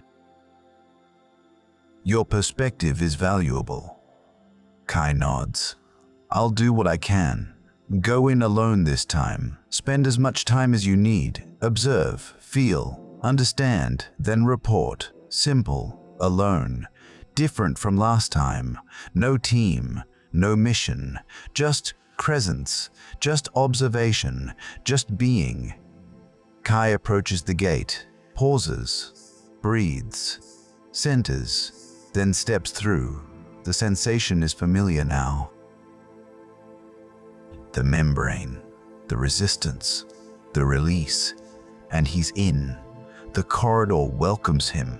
Soft light, smooth stone, peaceful presence, like coming home, like returning to sanctuary. He walks slowly, no rush, no agenda, just walking, just experiencing, just being present. The chambers are the same. Cushions, books, art supplies, instruments, all still there. Some show, supplies, instruments, all still there.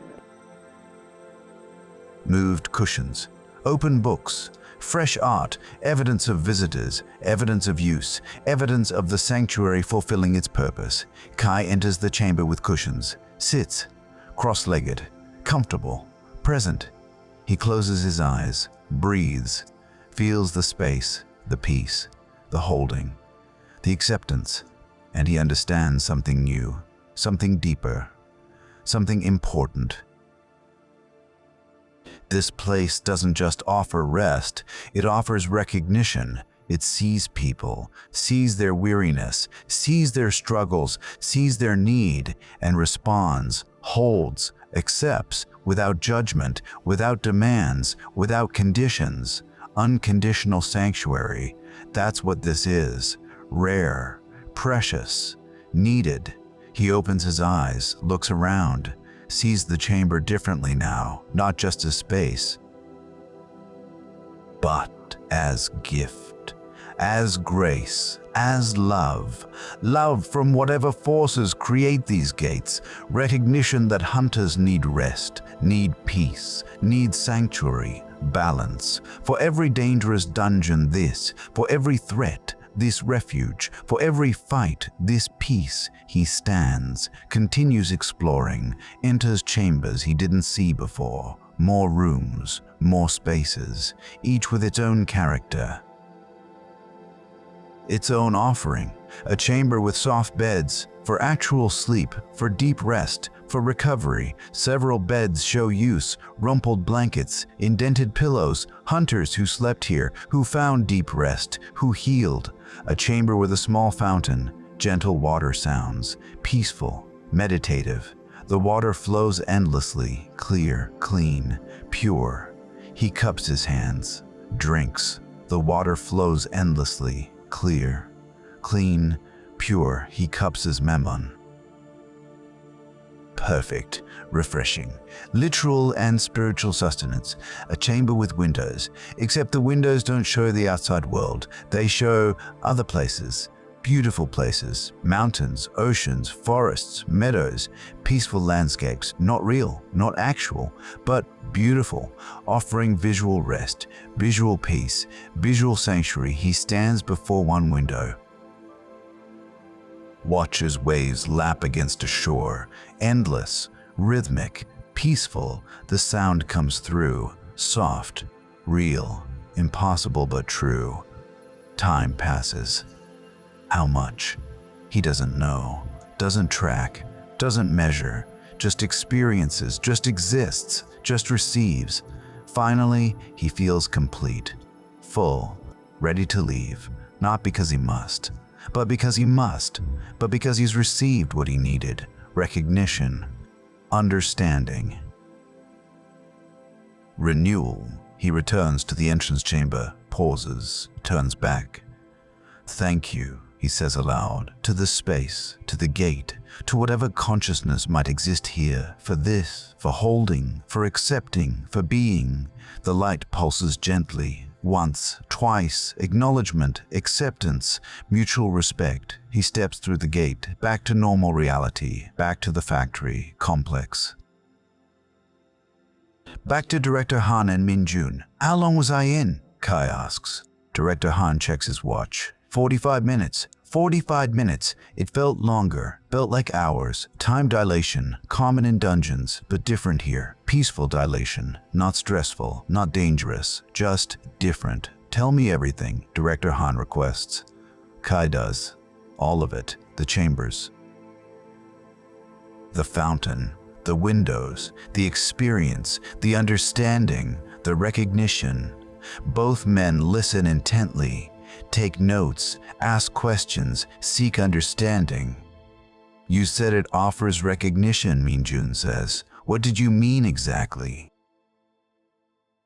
Sees their exhaustion, their struggles, their humanity, and responds with acceptance, with holding, with peace. No judgment, no demands, just sanctuary, pure sanctuary. "And you think this is intentional? Created with purpose?"